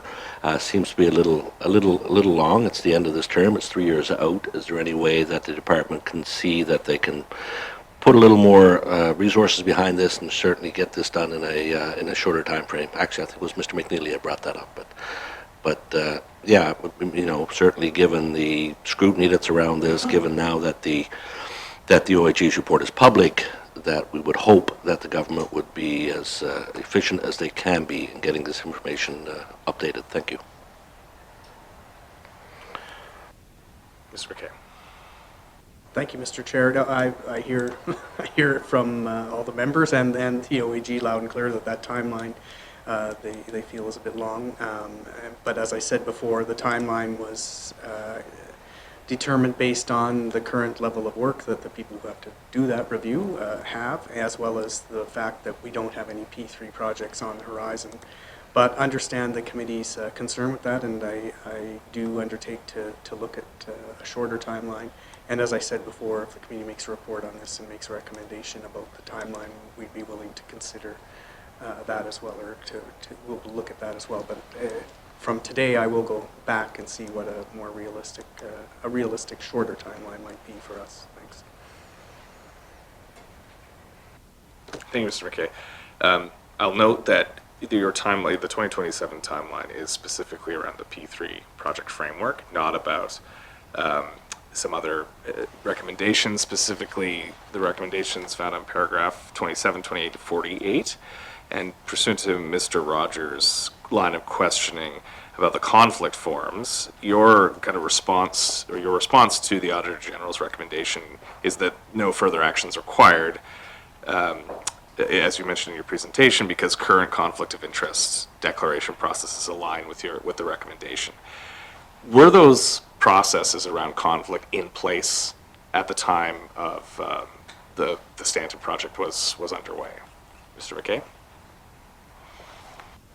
Thank you, Mr. Chair. Yes, so at the time, there was a requirement that anybody involved in the evaluation of the project, or anybody who was on the committee, had to fill out a conflict of interest form. Thank you. Thank you. Can you account for why that wasn't done, Mr. McKay?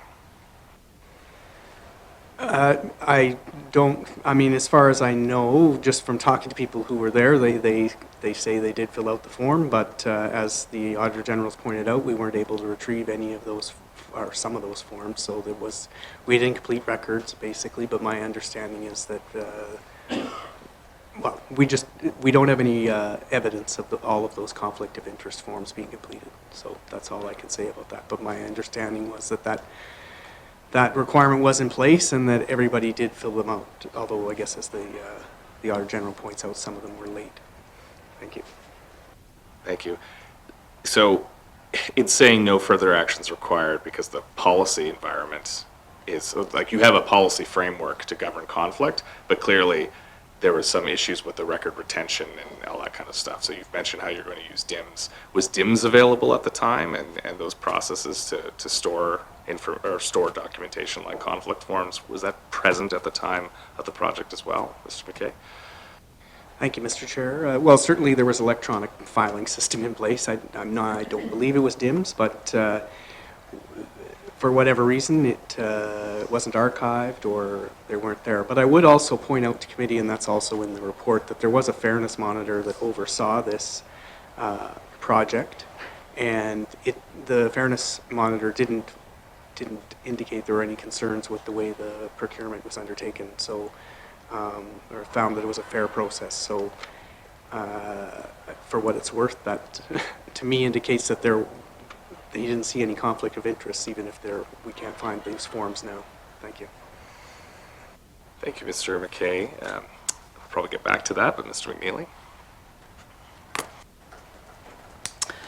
Thank you, Mr. Chair. Project management is I would say, the most important component of any project.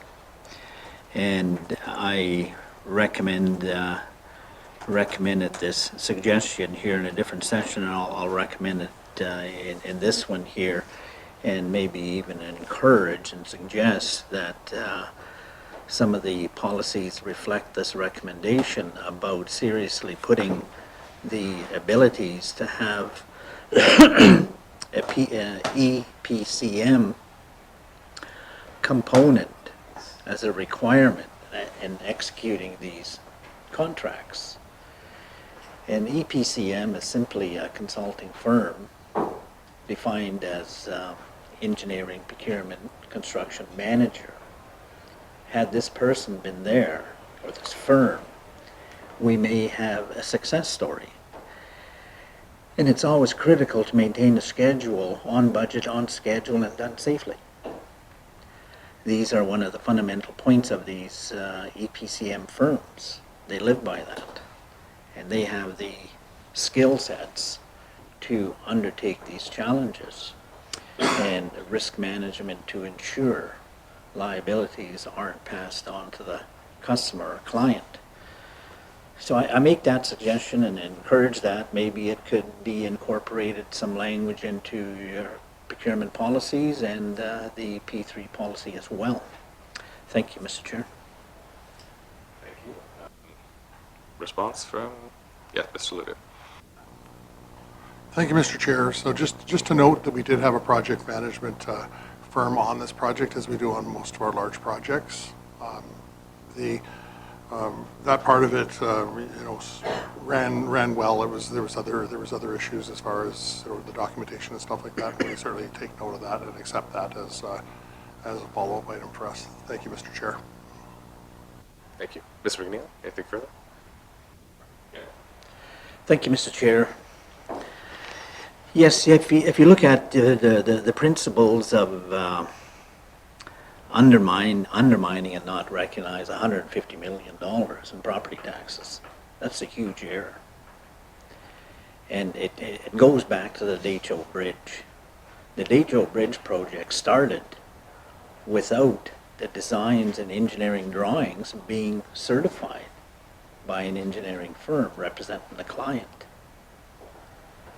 So there's many histories of improvements that could be done, but when I look at the P3 policy, EPCM is not in there. And that's why I make that suggestion and recommendation that that component should be looked at on future projects. Thank you. Thank you. I will note the comment. Do you want a response? No, it's part of the recommendation. Okay. Did you want to comment, Mr. Loutitt?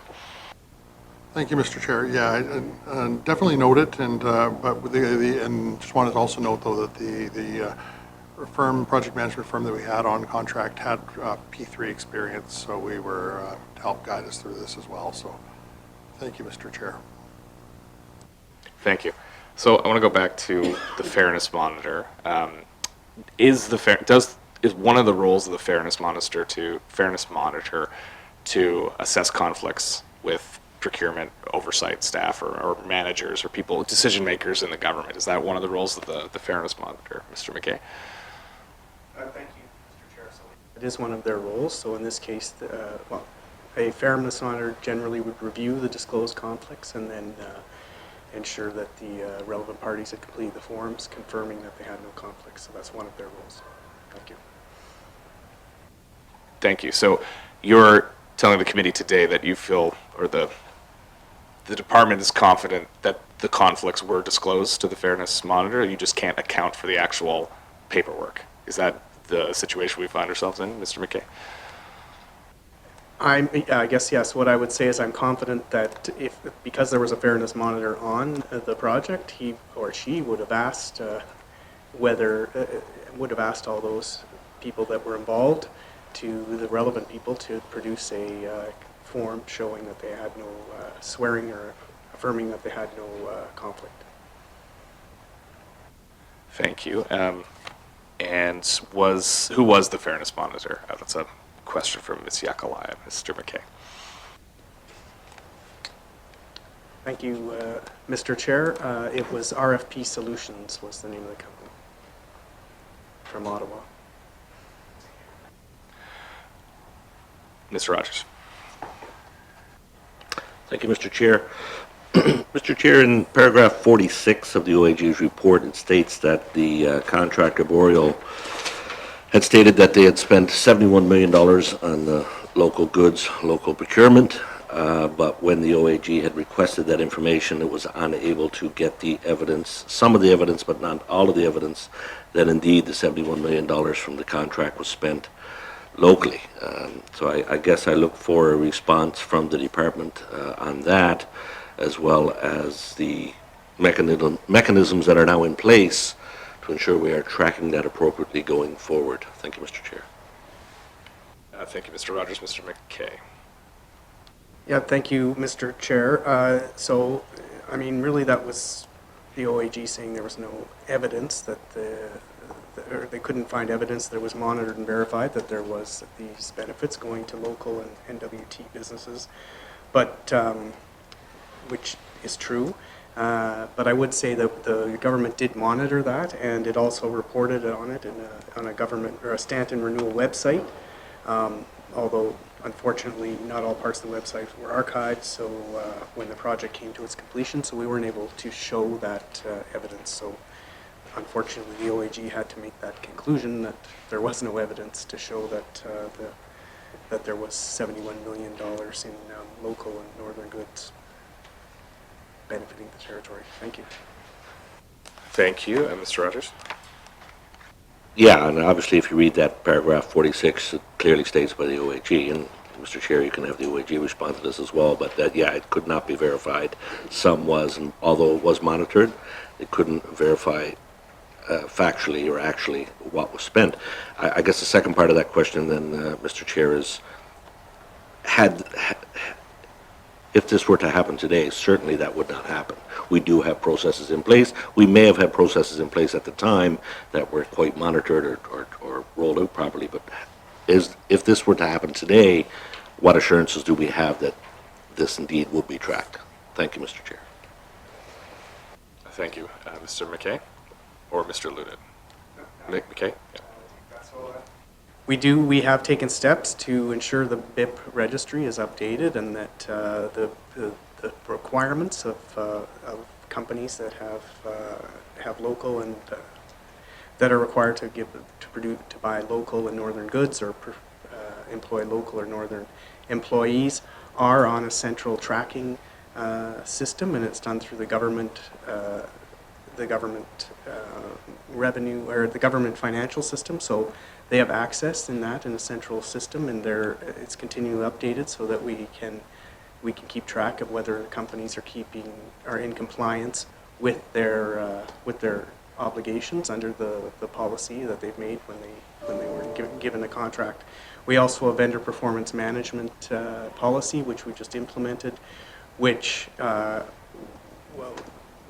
requires any contract over $250,000 to comply with those requirements, and if they don't, there are penalties that can be imposed on that company if they fail to comply with what they promised to do under the contract.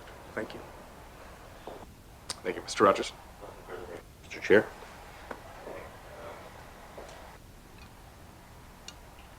Mr. Hawkins, are you online? I know you had a question. I hear silence.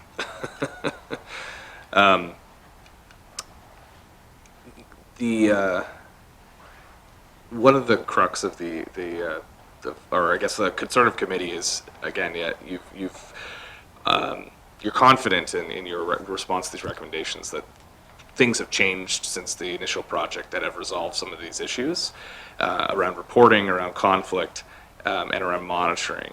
I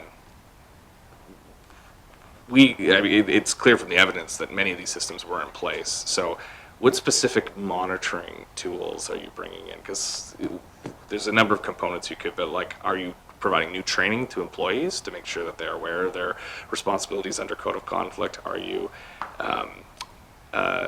providing who monitors these projects as they move along? And you've told us about your analysis framework that's coming, so committee will have a chance to review that. But it's those two pieces that we want to ensure are being addressed, because if you can have the best policies in the world, but if you're not implementing them correctly, then we end up in the situation we're in, where we have to take the government's word that things were done correctly and no evidence to account for that, which of course, that's not the way we can operate as a public government, right? So, Mr. McKay, can you speak to some of those things? And maybe we'll ask Mr. Loutitt as well, Mr. McKay. Yeah, thank you, Mr. Chair. So we do undertake, well, we have centralized procurement services, which I think goes a long way to ensuring that there is good record keeping and good consistency and transparency for the government as a whole. So we have procurement officers all within that division. They all undertake the same training, so they all understand the specific requirements that they have to impose on different procurements to ensure that the GNWT's BIP requirements, for instance, are complied with.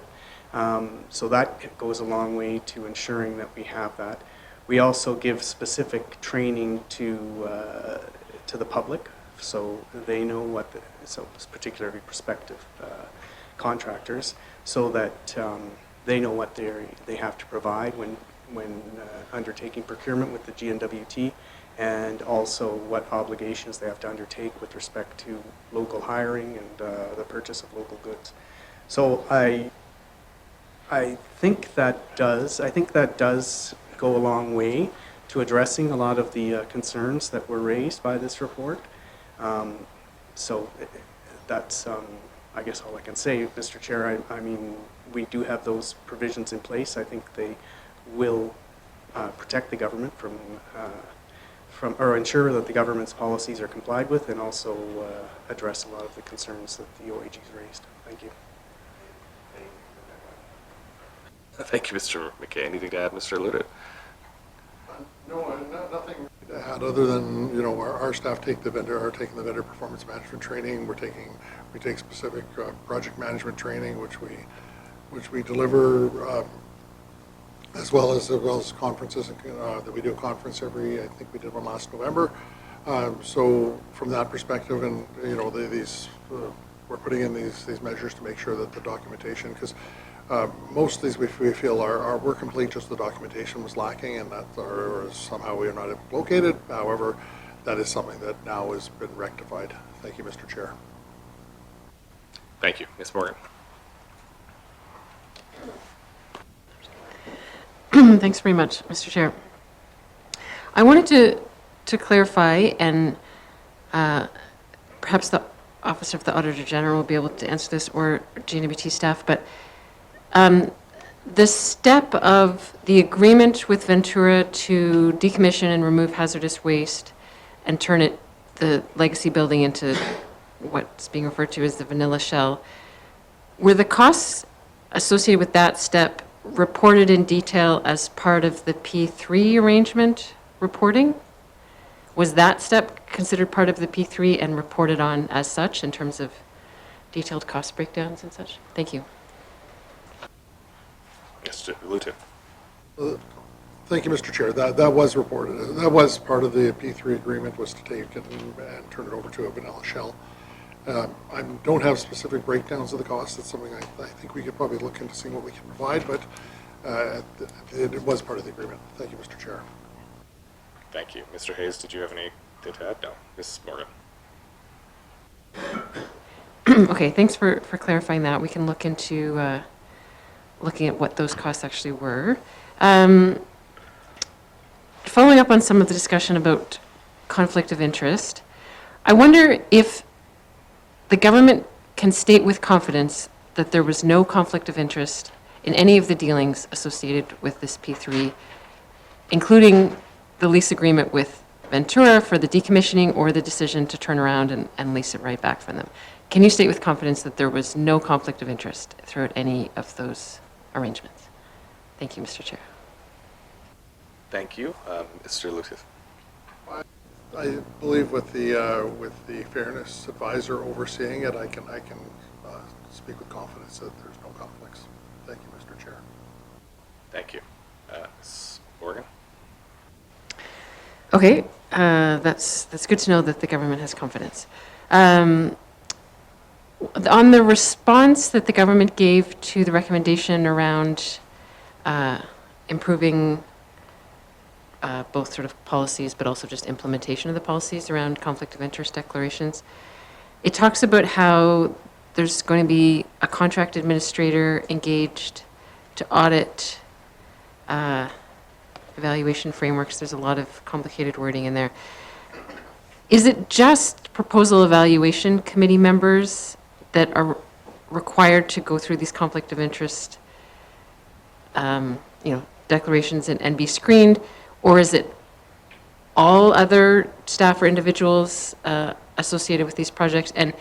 And the role of the contract administrator, is it specifically just limited to those evaluation committee members, or is it broader than that? Can you clarify your intention there? Thank you. Mr. McKay. Thank you.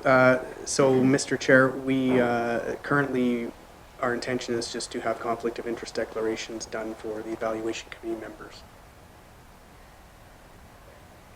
Thank you. Ms. Morgan.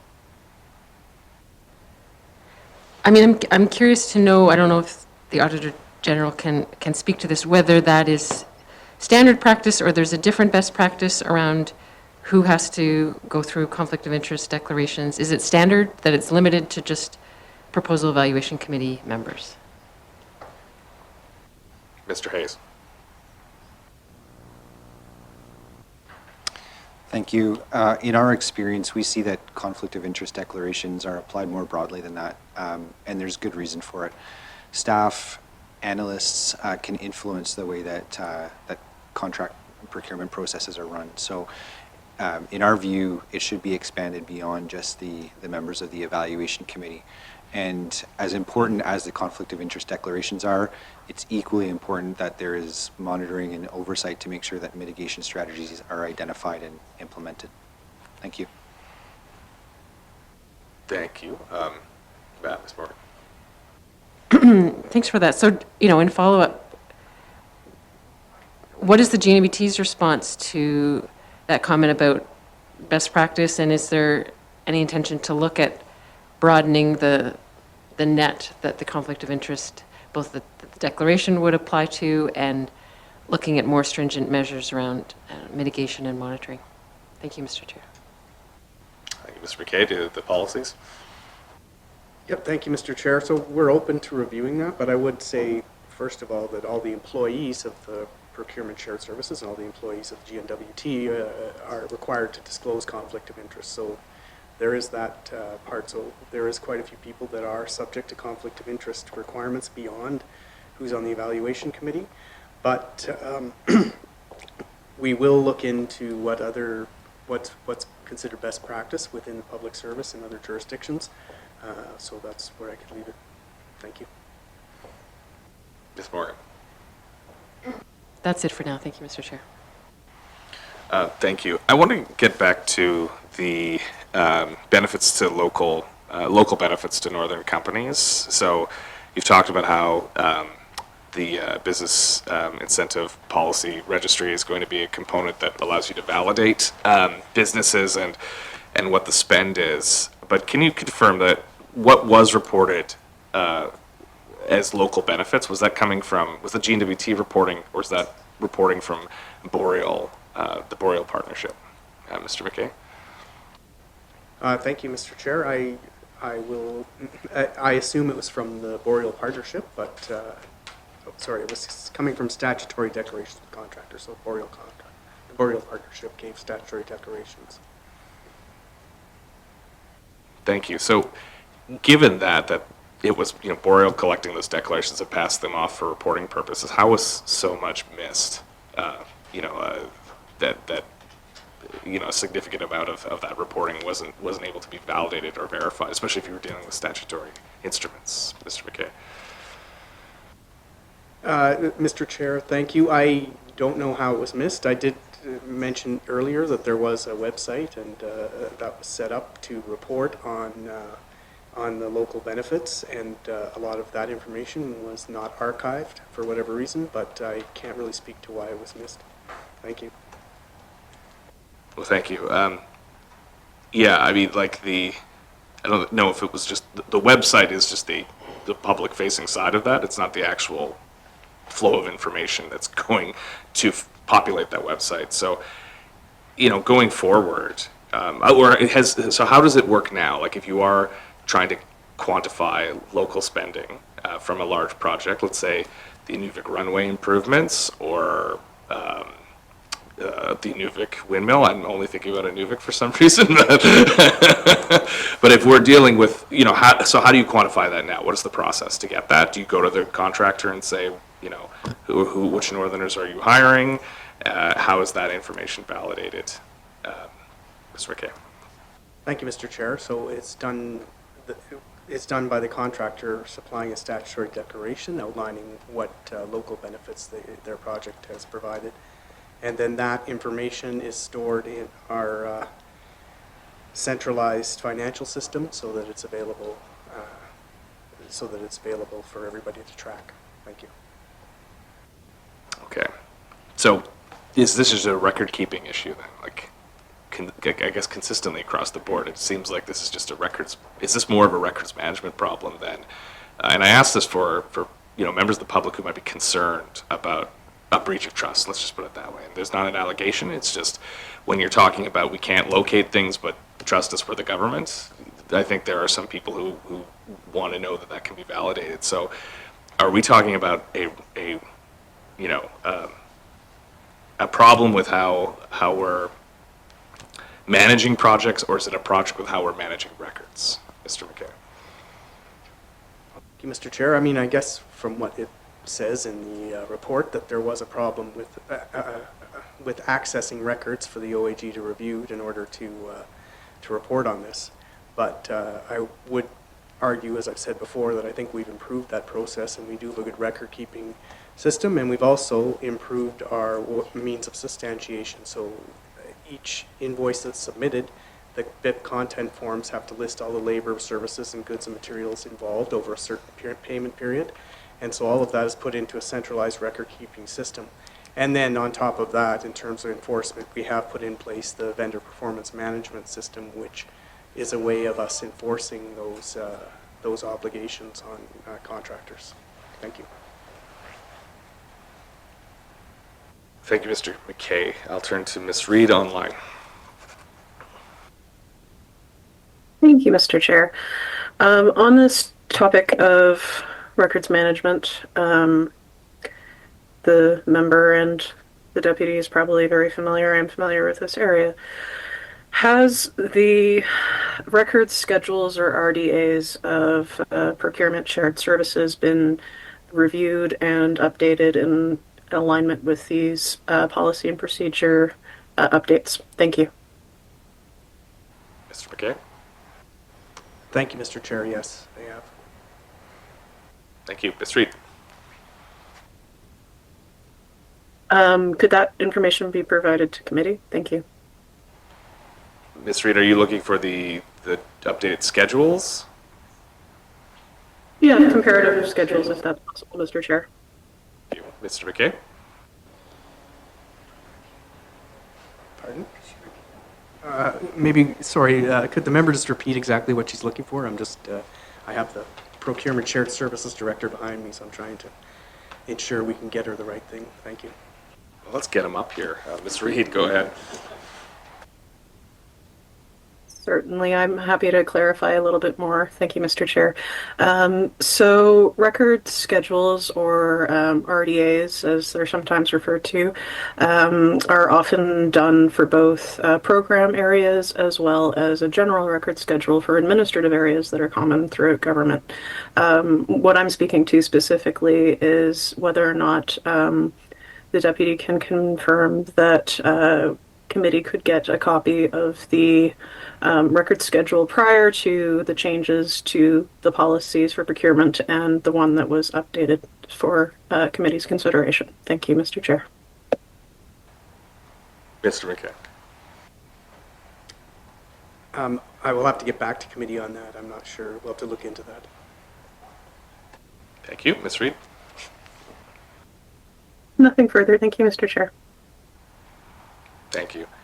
So just point of clarification, this is to Mr. Hayes, around the kind of the nature of this project. So we've been trying to, especially around the subleasing and reporting issue, we're trying to get to kind of grips with what the subcontract specifically is. So are we talking about, one large P3 project that encompasses the Stanton Renewal, the rehab of, or the vanilla shelling of Levacanti or Stanton Legacy at the time, and then the Boreal partnership? Are we talking about one large project? Are we talking about 2 to 3 smaller projects? Can you clarify how your office treats these in terms of accounting treatment? Mr. Hayes.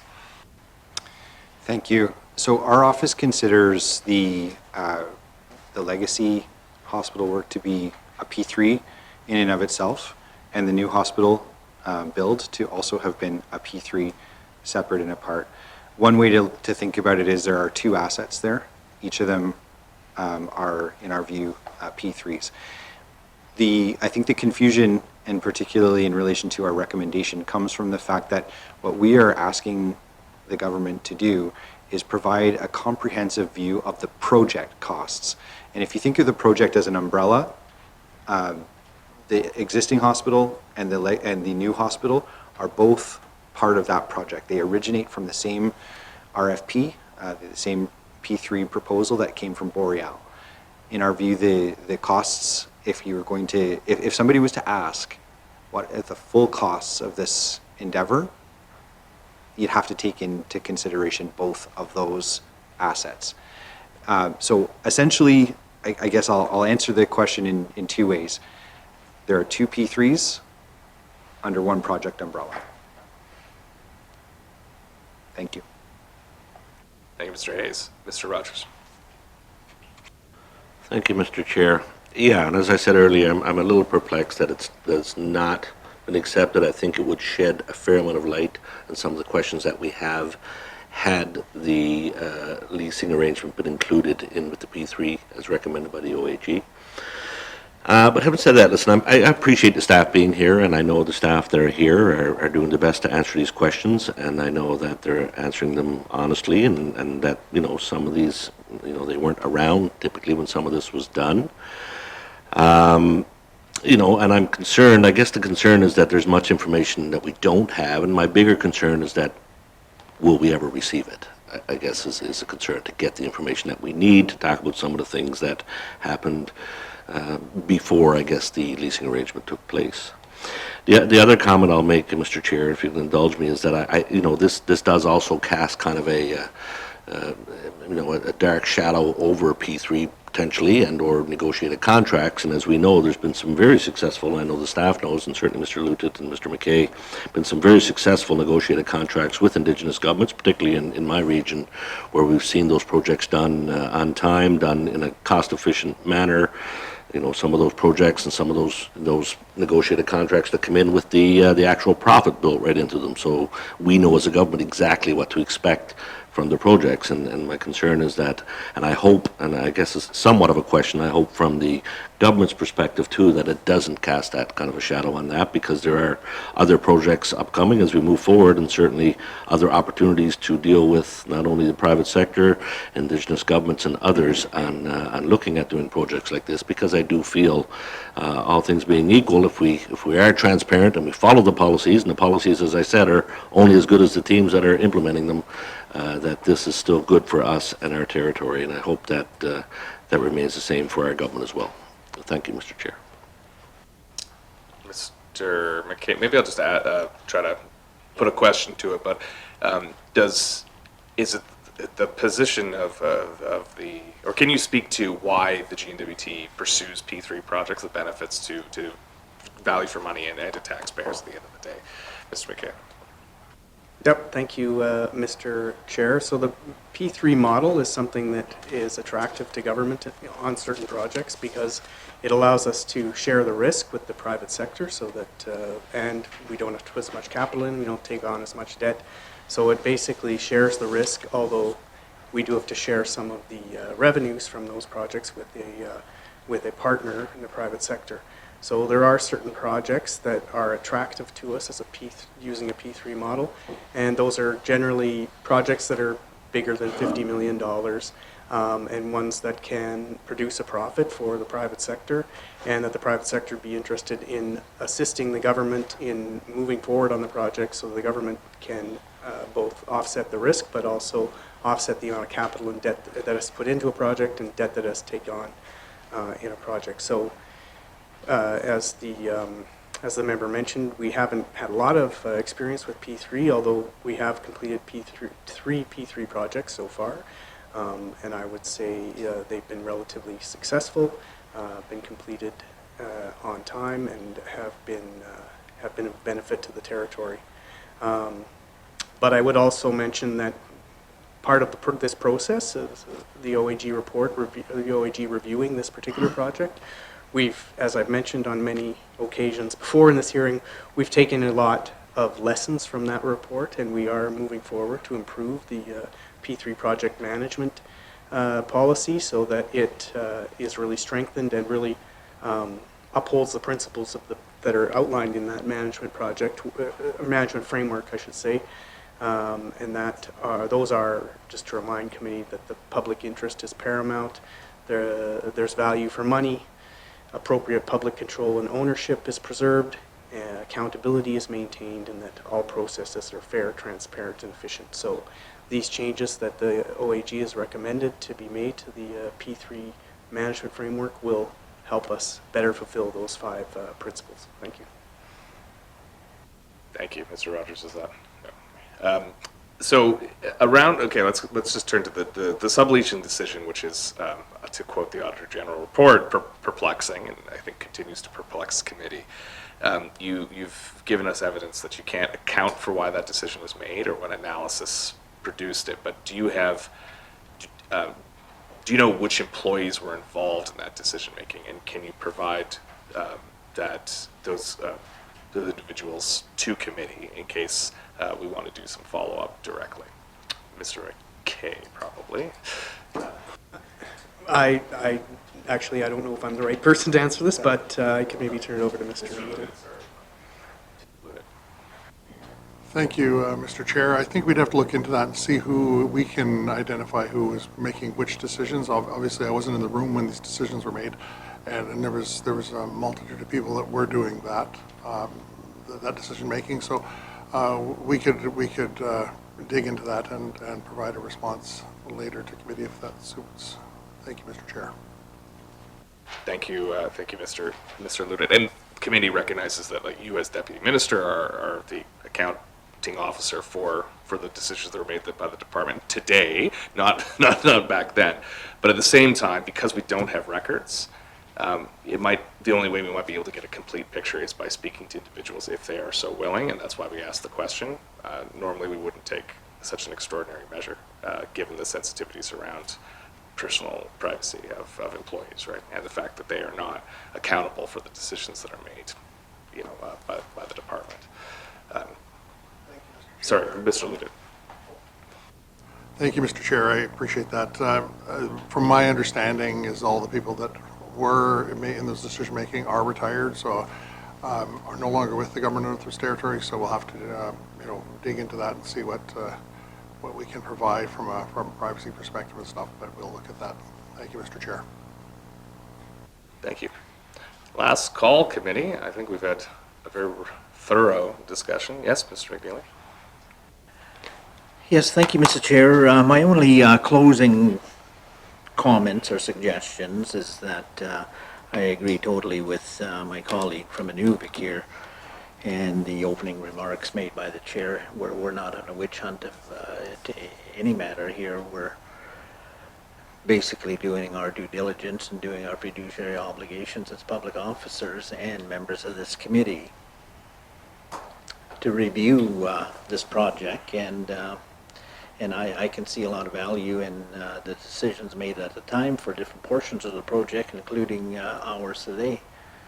Our comments today is to refresh our memories of what happened in the past here and learn from it and redesign our appropriate policies for future projects.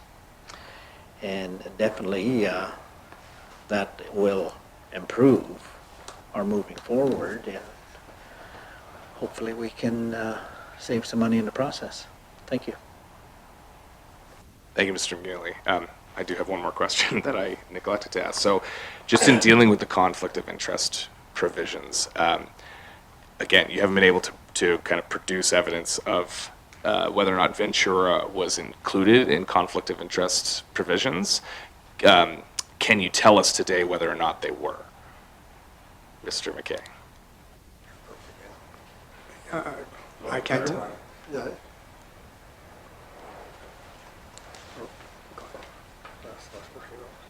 Sorry, so the Auditor General notes, I can try to find this section if it's handy. Maybe I'll just ask Mr. Hayes, because you're more familiar with the source material, but the concerns you raised around Stanton Ventura not being assessed through conflict, can you just repeat them, and then we'll go to the Deputy Minister, Mr. Hayes?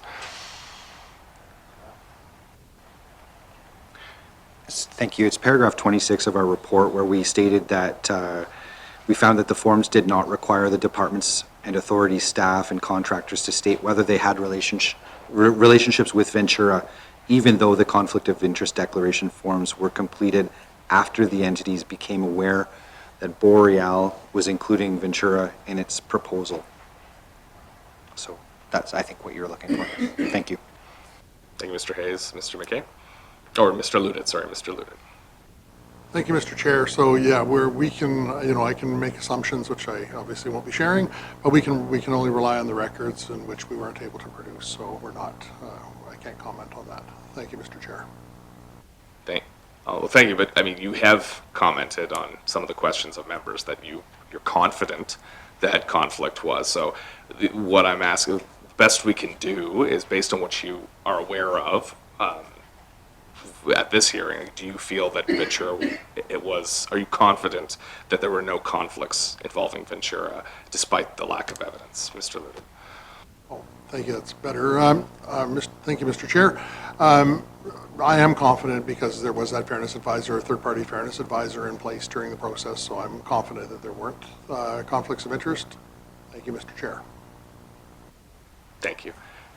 We may ask for some contact information for that fairness advisor, because I think that's a pretty crucial role in the work they did, and I know the Auditor General has noted that we weren't able to, the Auditor General's office wasn't able to assess the records of the fairness advisor. Maybe we'll just turn to Mr. Hayes and speak to your investigation of the fairness advisor's records, and if you can speak to that, Mr. Hayes.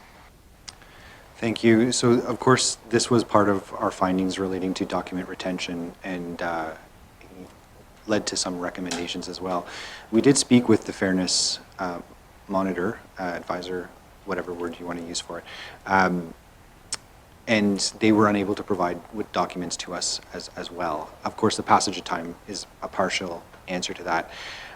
However, I guess my concern is that when the conflict of interest forms themselves did not contemplate Ventura being identified as a party that you had to declare whether or not you had an interest, it wouldn't be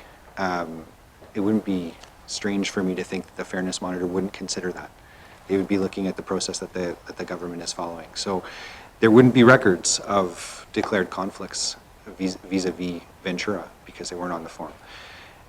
I think that from the perspective of the fairness monitor, the only comment I would say is that is an additional assurance method, but it still rests with the government departments and the authority to ensure that the the processes are followed. The fairness monitor gives you additional comfort. That's basically all that they do. Thank you. Thank you, Mr. Heath. And we acknowledge that you've committed to make some improvements around conflict. So this is more trying to get at what happened at the time. But we do acknowledge that you've made commitments and already implemented some of these things. So with hearing nothing further from committee, I don't think we are done with this. We'll be issuing our own report and perhaps looking. Oh, I'm sorry, Mr. Hawkins, I see your hand up now. Oh, thank you, Mr. Chairman. A little bit of feedback there. Thank you. Can you hear me okay? Okay, I see you nodding. So just a question built around integrity of the system, whereas we often hear the phrase breach of trust or whatnot, and I'm worried about the competencies around that because it seems like there's still a lot of unknowns, and how do we know what we don't know? And I'm not trying to do a clever word play on that. It does make me worry. I mean, we understand that the players at the current table of witnesses are not the people, to the best of my knowledge, and I have great faith in that we're actually the players of this process. So, I mean, it's hard to our system of accountability is quite tricky in the sense of we want the departments and the people to be accountable, but anyone related to this particular project is long since gone. I mean, originally the head lease would have had types of agreements, and the original head lease would have been approved by cabinet, and it should be on the record in the cabinet documentation. So I'll leave it with committee to decide if they wish to request that through some process through the Speaker's office on those demands. But ultimately, my question and concerns are really about breach of trust and the fact that how do we know that there's been problems, or how do we know there haven't been problems? And has anyone put a mind to that? Because I mean, when you start going down into that question, it's quite concerning about the lack of information that's being known about this and who may have received we'll call it an extraordinary benefit on this. So ultimately, my question to our witnesses, Mr. Chairman, is this simple: can our witnesses guarantee that there has been zero breach of trust or ethics by our employees through this process? Thank you. Thank you. And I will, the question is guarantee, and I know that's a high bar, but that is what has been asked by the member. Yes. Yeah. Mr. McKay. Thank you, Mr. Chair. I can't guarantee there's been no breach of trust among any employees. I can tell you what the provisions were in place when this was undertaken, and we had, as I mentioned, we had a fairness advisor involved. So I do have confidence that in general all of the policies were followed and all of the conflict of interest provisions were complied with. So that's all I can tell you, but I'm not in a place to personally guarantee that all the employees that worked for the Government of the Northwest Territories on this project or worked for the Government of the Northwest Territories, there was a breach of trust or not. Comment on that as well. Thank you, Mr. Speaker. I would echo those comments. Certainly, I'm not, neither Bill nor I, are aware of any breach of trust, so I haven't heard of any, although, again, guaranteeing that is a pretty high bar, as you noted. Thank you, Mr. Chair. Thank you. Mr. Hawkins.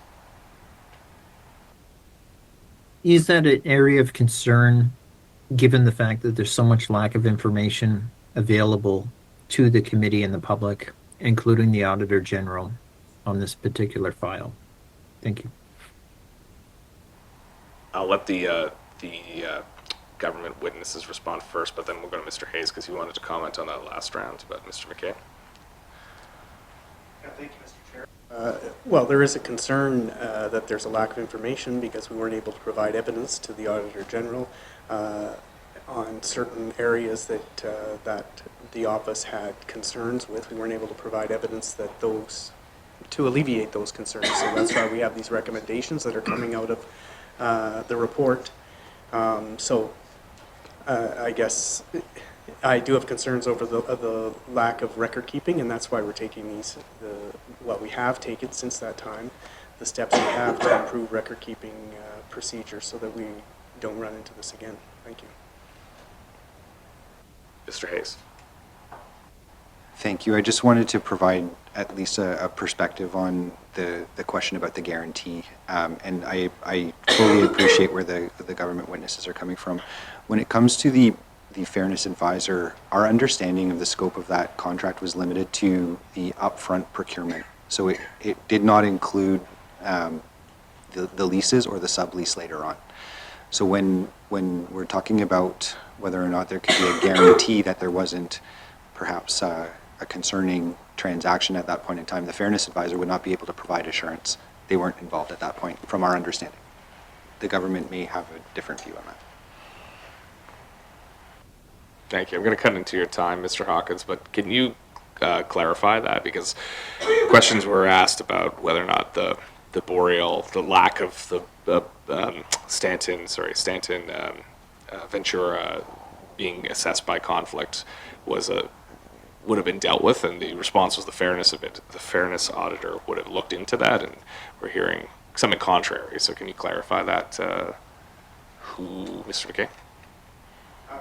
Thank you, Mr. Chair. I don't have any information on that. I would assume that the fairness advisor covered that contract or that procurement as well. But I'll take the Auditor General's word for it. I mean, if they looked into that and they found that there wasn't any fairness advisor on that, then I guess there wasn't.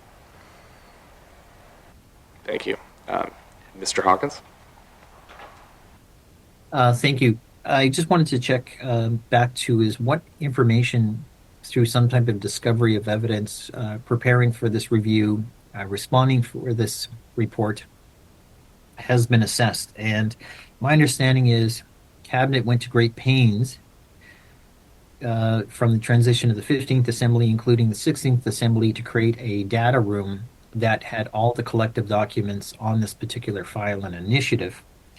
And my understanding is they even have had this information all packaged and ready because they knew one day there would be information, in some sense, obviously P3s are not very common and they're very complicated. And information is quite necessary to ensure that the integrity is protected. So they went to great pains to ensure that it was cataloged and stored safely and properly. So I would like to know, is that data still protected as intended by the 15th, 16th, and Assembly, and was that made accessible to the Auditor General for their review? And that included things such as the head lease and the agreements on the legacy project. Thank you. Mr. Hayes? Yes, I can confirm that we received all of that information, and there were no concerns that we had about information being provided. Indeed, we received a lot of information throughout the course of our audit work. So I wouldn't have any concerns about the information we received. However, I think what we've highlighted in our report is that there were gaps, either because of information that may have been destroyed or lost over time, or that might not have ever been there. Thank you. Thank you. Mr. Hawkins? I'm just going to summarize by saying I am still concerned about the lack of integrity of process, and I respect that the deputy ministers can't guarantee. Again, they're not there. They weren't there. To my knowledge, they weren't there. So I'm just going to say I acknowledge that and respect that. But somehow we have to close the loop, and I yet to still see some clarity on that. Thank you very much. That's all. Comment. Thank you. Ms. Yakalaya? Thank you. Thank you, Mr. Chair. I just have one question. Is the legacy building still, is the legacy building recorded as an asset to the GNWT now? Thank you. Mr. Loutitt? Just looking for some. Sorry. Thank you, Mr. Chair. I'm not sure exactly how the reporting is on that due to the uniqueness of the situation. I could look into that and get back to you. Thank you, Mr. Chair. Thank you, Mr. Loutitt. Mr. Hayes, do you have any comment on that? Yes, I would defer to the financial team that you're going to have here in front of you in a few weeks. But I do believe that asset is reflected in the public accounts. Okay, thank you. Ms. Yakalaya, I know you said one question, but do you have any follow-up after the response? No, I don't. Thank you. Okay, thank you. So that's when you try to wrap things up and then one person asks a question and it turns into another half hour, so that's how hearings go. You know, we try to, of course, we're not here to, as one member said, a witch hunt. That's not the purpose of here, but we are taking this very seriously, and I know you are as well. There are some serious issues with integrity of process, as Mr. Hawkins mentioned, that we need to correct, and that's what we are all here to do. So we appreciate your candor and willingness to participate and provide evidence today. And we thank the Auditor General's office as well for working with us throughout this process and being very available to answer our questions. I will allow Mr. McKay, if you have any closing comments, you can make them. Thank you, Mr. Just first a closing comment, I'd like to thank the committee for inviting us to share our thoughts on this report. I have mentioned earlier that we do take the recommendations in the report very seriously and intend on adopting them mostly, except for one. But we do appreciate the work the Auditor General has done on this project and reviewing this project. We feel there's a lot that we can learn from the project and appreciate working with them over the last couple of years as we reviewed this project. So just in sum, I'd like to thank all of my colleagues for appearing here today and all of the officials that have helped us prepare for this and the panel, or the committee, as well as the Auditor General. Thank you. Thank you, Mr. McKay. Mr. Hayes, if you have any concluding comments. Thank you. I would also like to thank my colleagues from the departments and the authority. We encountered no difficulties really with collaboration and cooperation during our audit, and that's much appreciated. In terms of the questions today, I think there's one that I would just like to reinforce, and one of the members brought up the point about throwing shade on P3s. And from our perspective, we do not want our audit to be interpreted as suggesting that P3s are not a good idea or that they shouldn't be used. It is a tool in the toolkit for a government. What we're hoping is that our recommendations and the findings in our report can be used to strengthen the controls and the value for money that P3s bring in the future. Anytime there's a significant change, there needs to be an analysis of the pros and cons and what you're going to get from it. That's one of the main points of our report. So I just wanted to make sure that there was no ambiguity. We are not in any way, shape, or form commenting on P3s in a negative light. Thank you. Thank you, Mr. Hayes. Thank you to witnesses again, and thank you to committee. This concludes the public portion of our hearings today.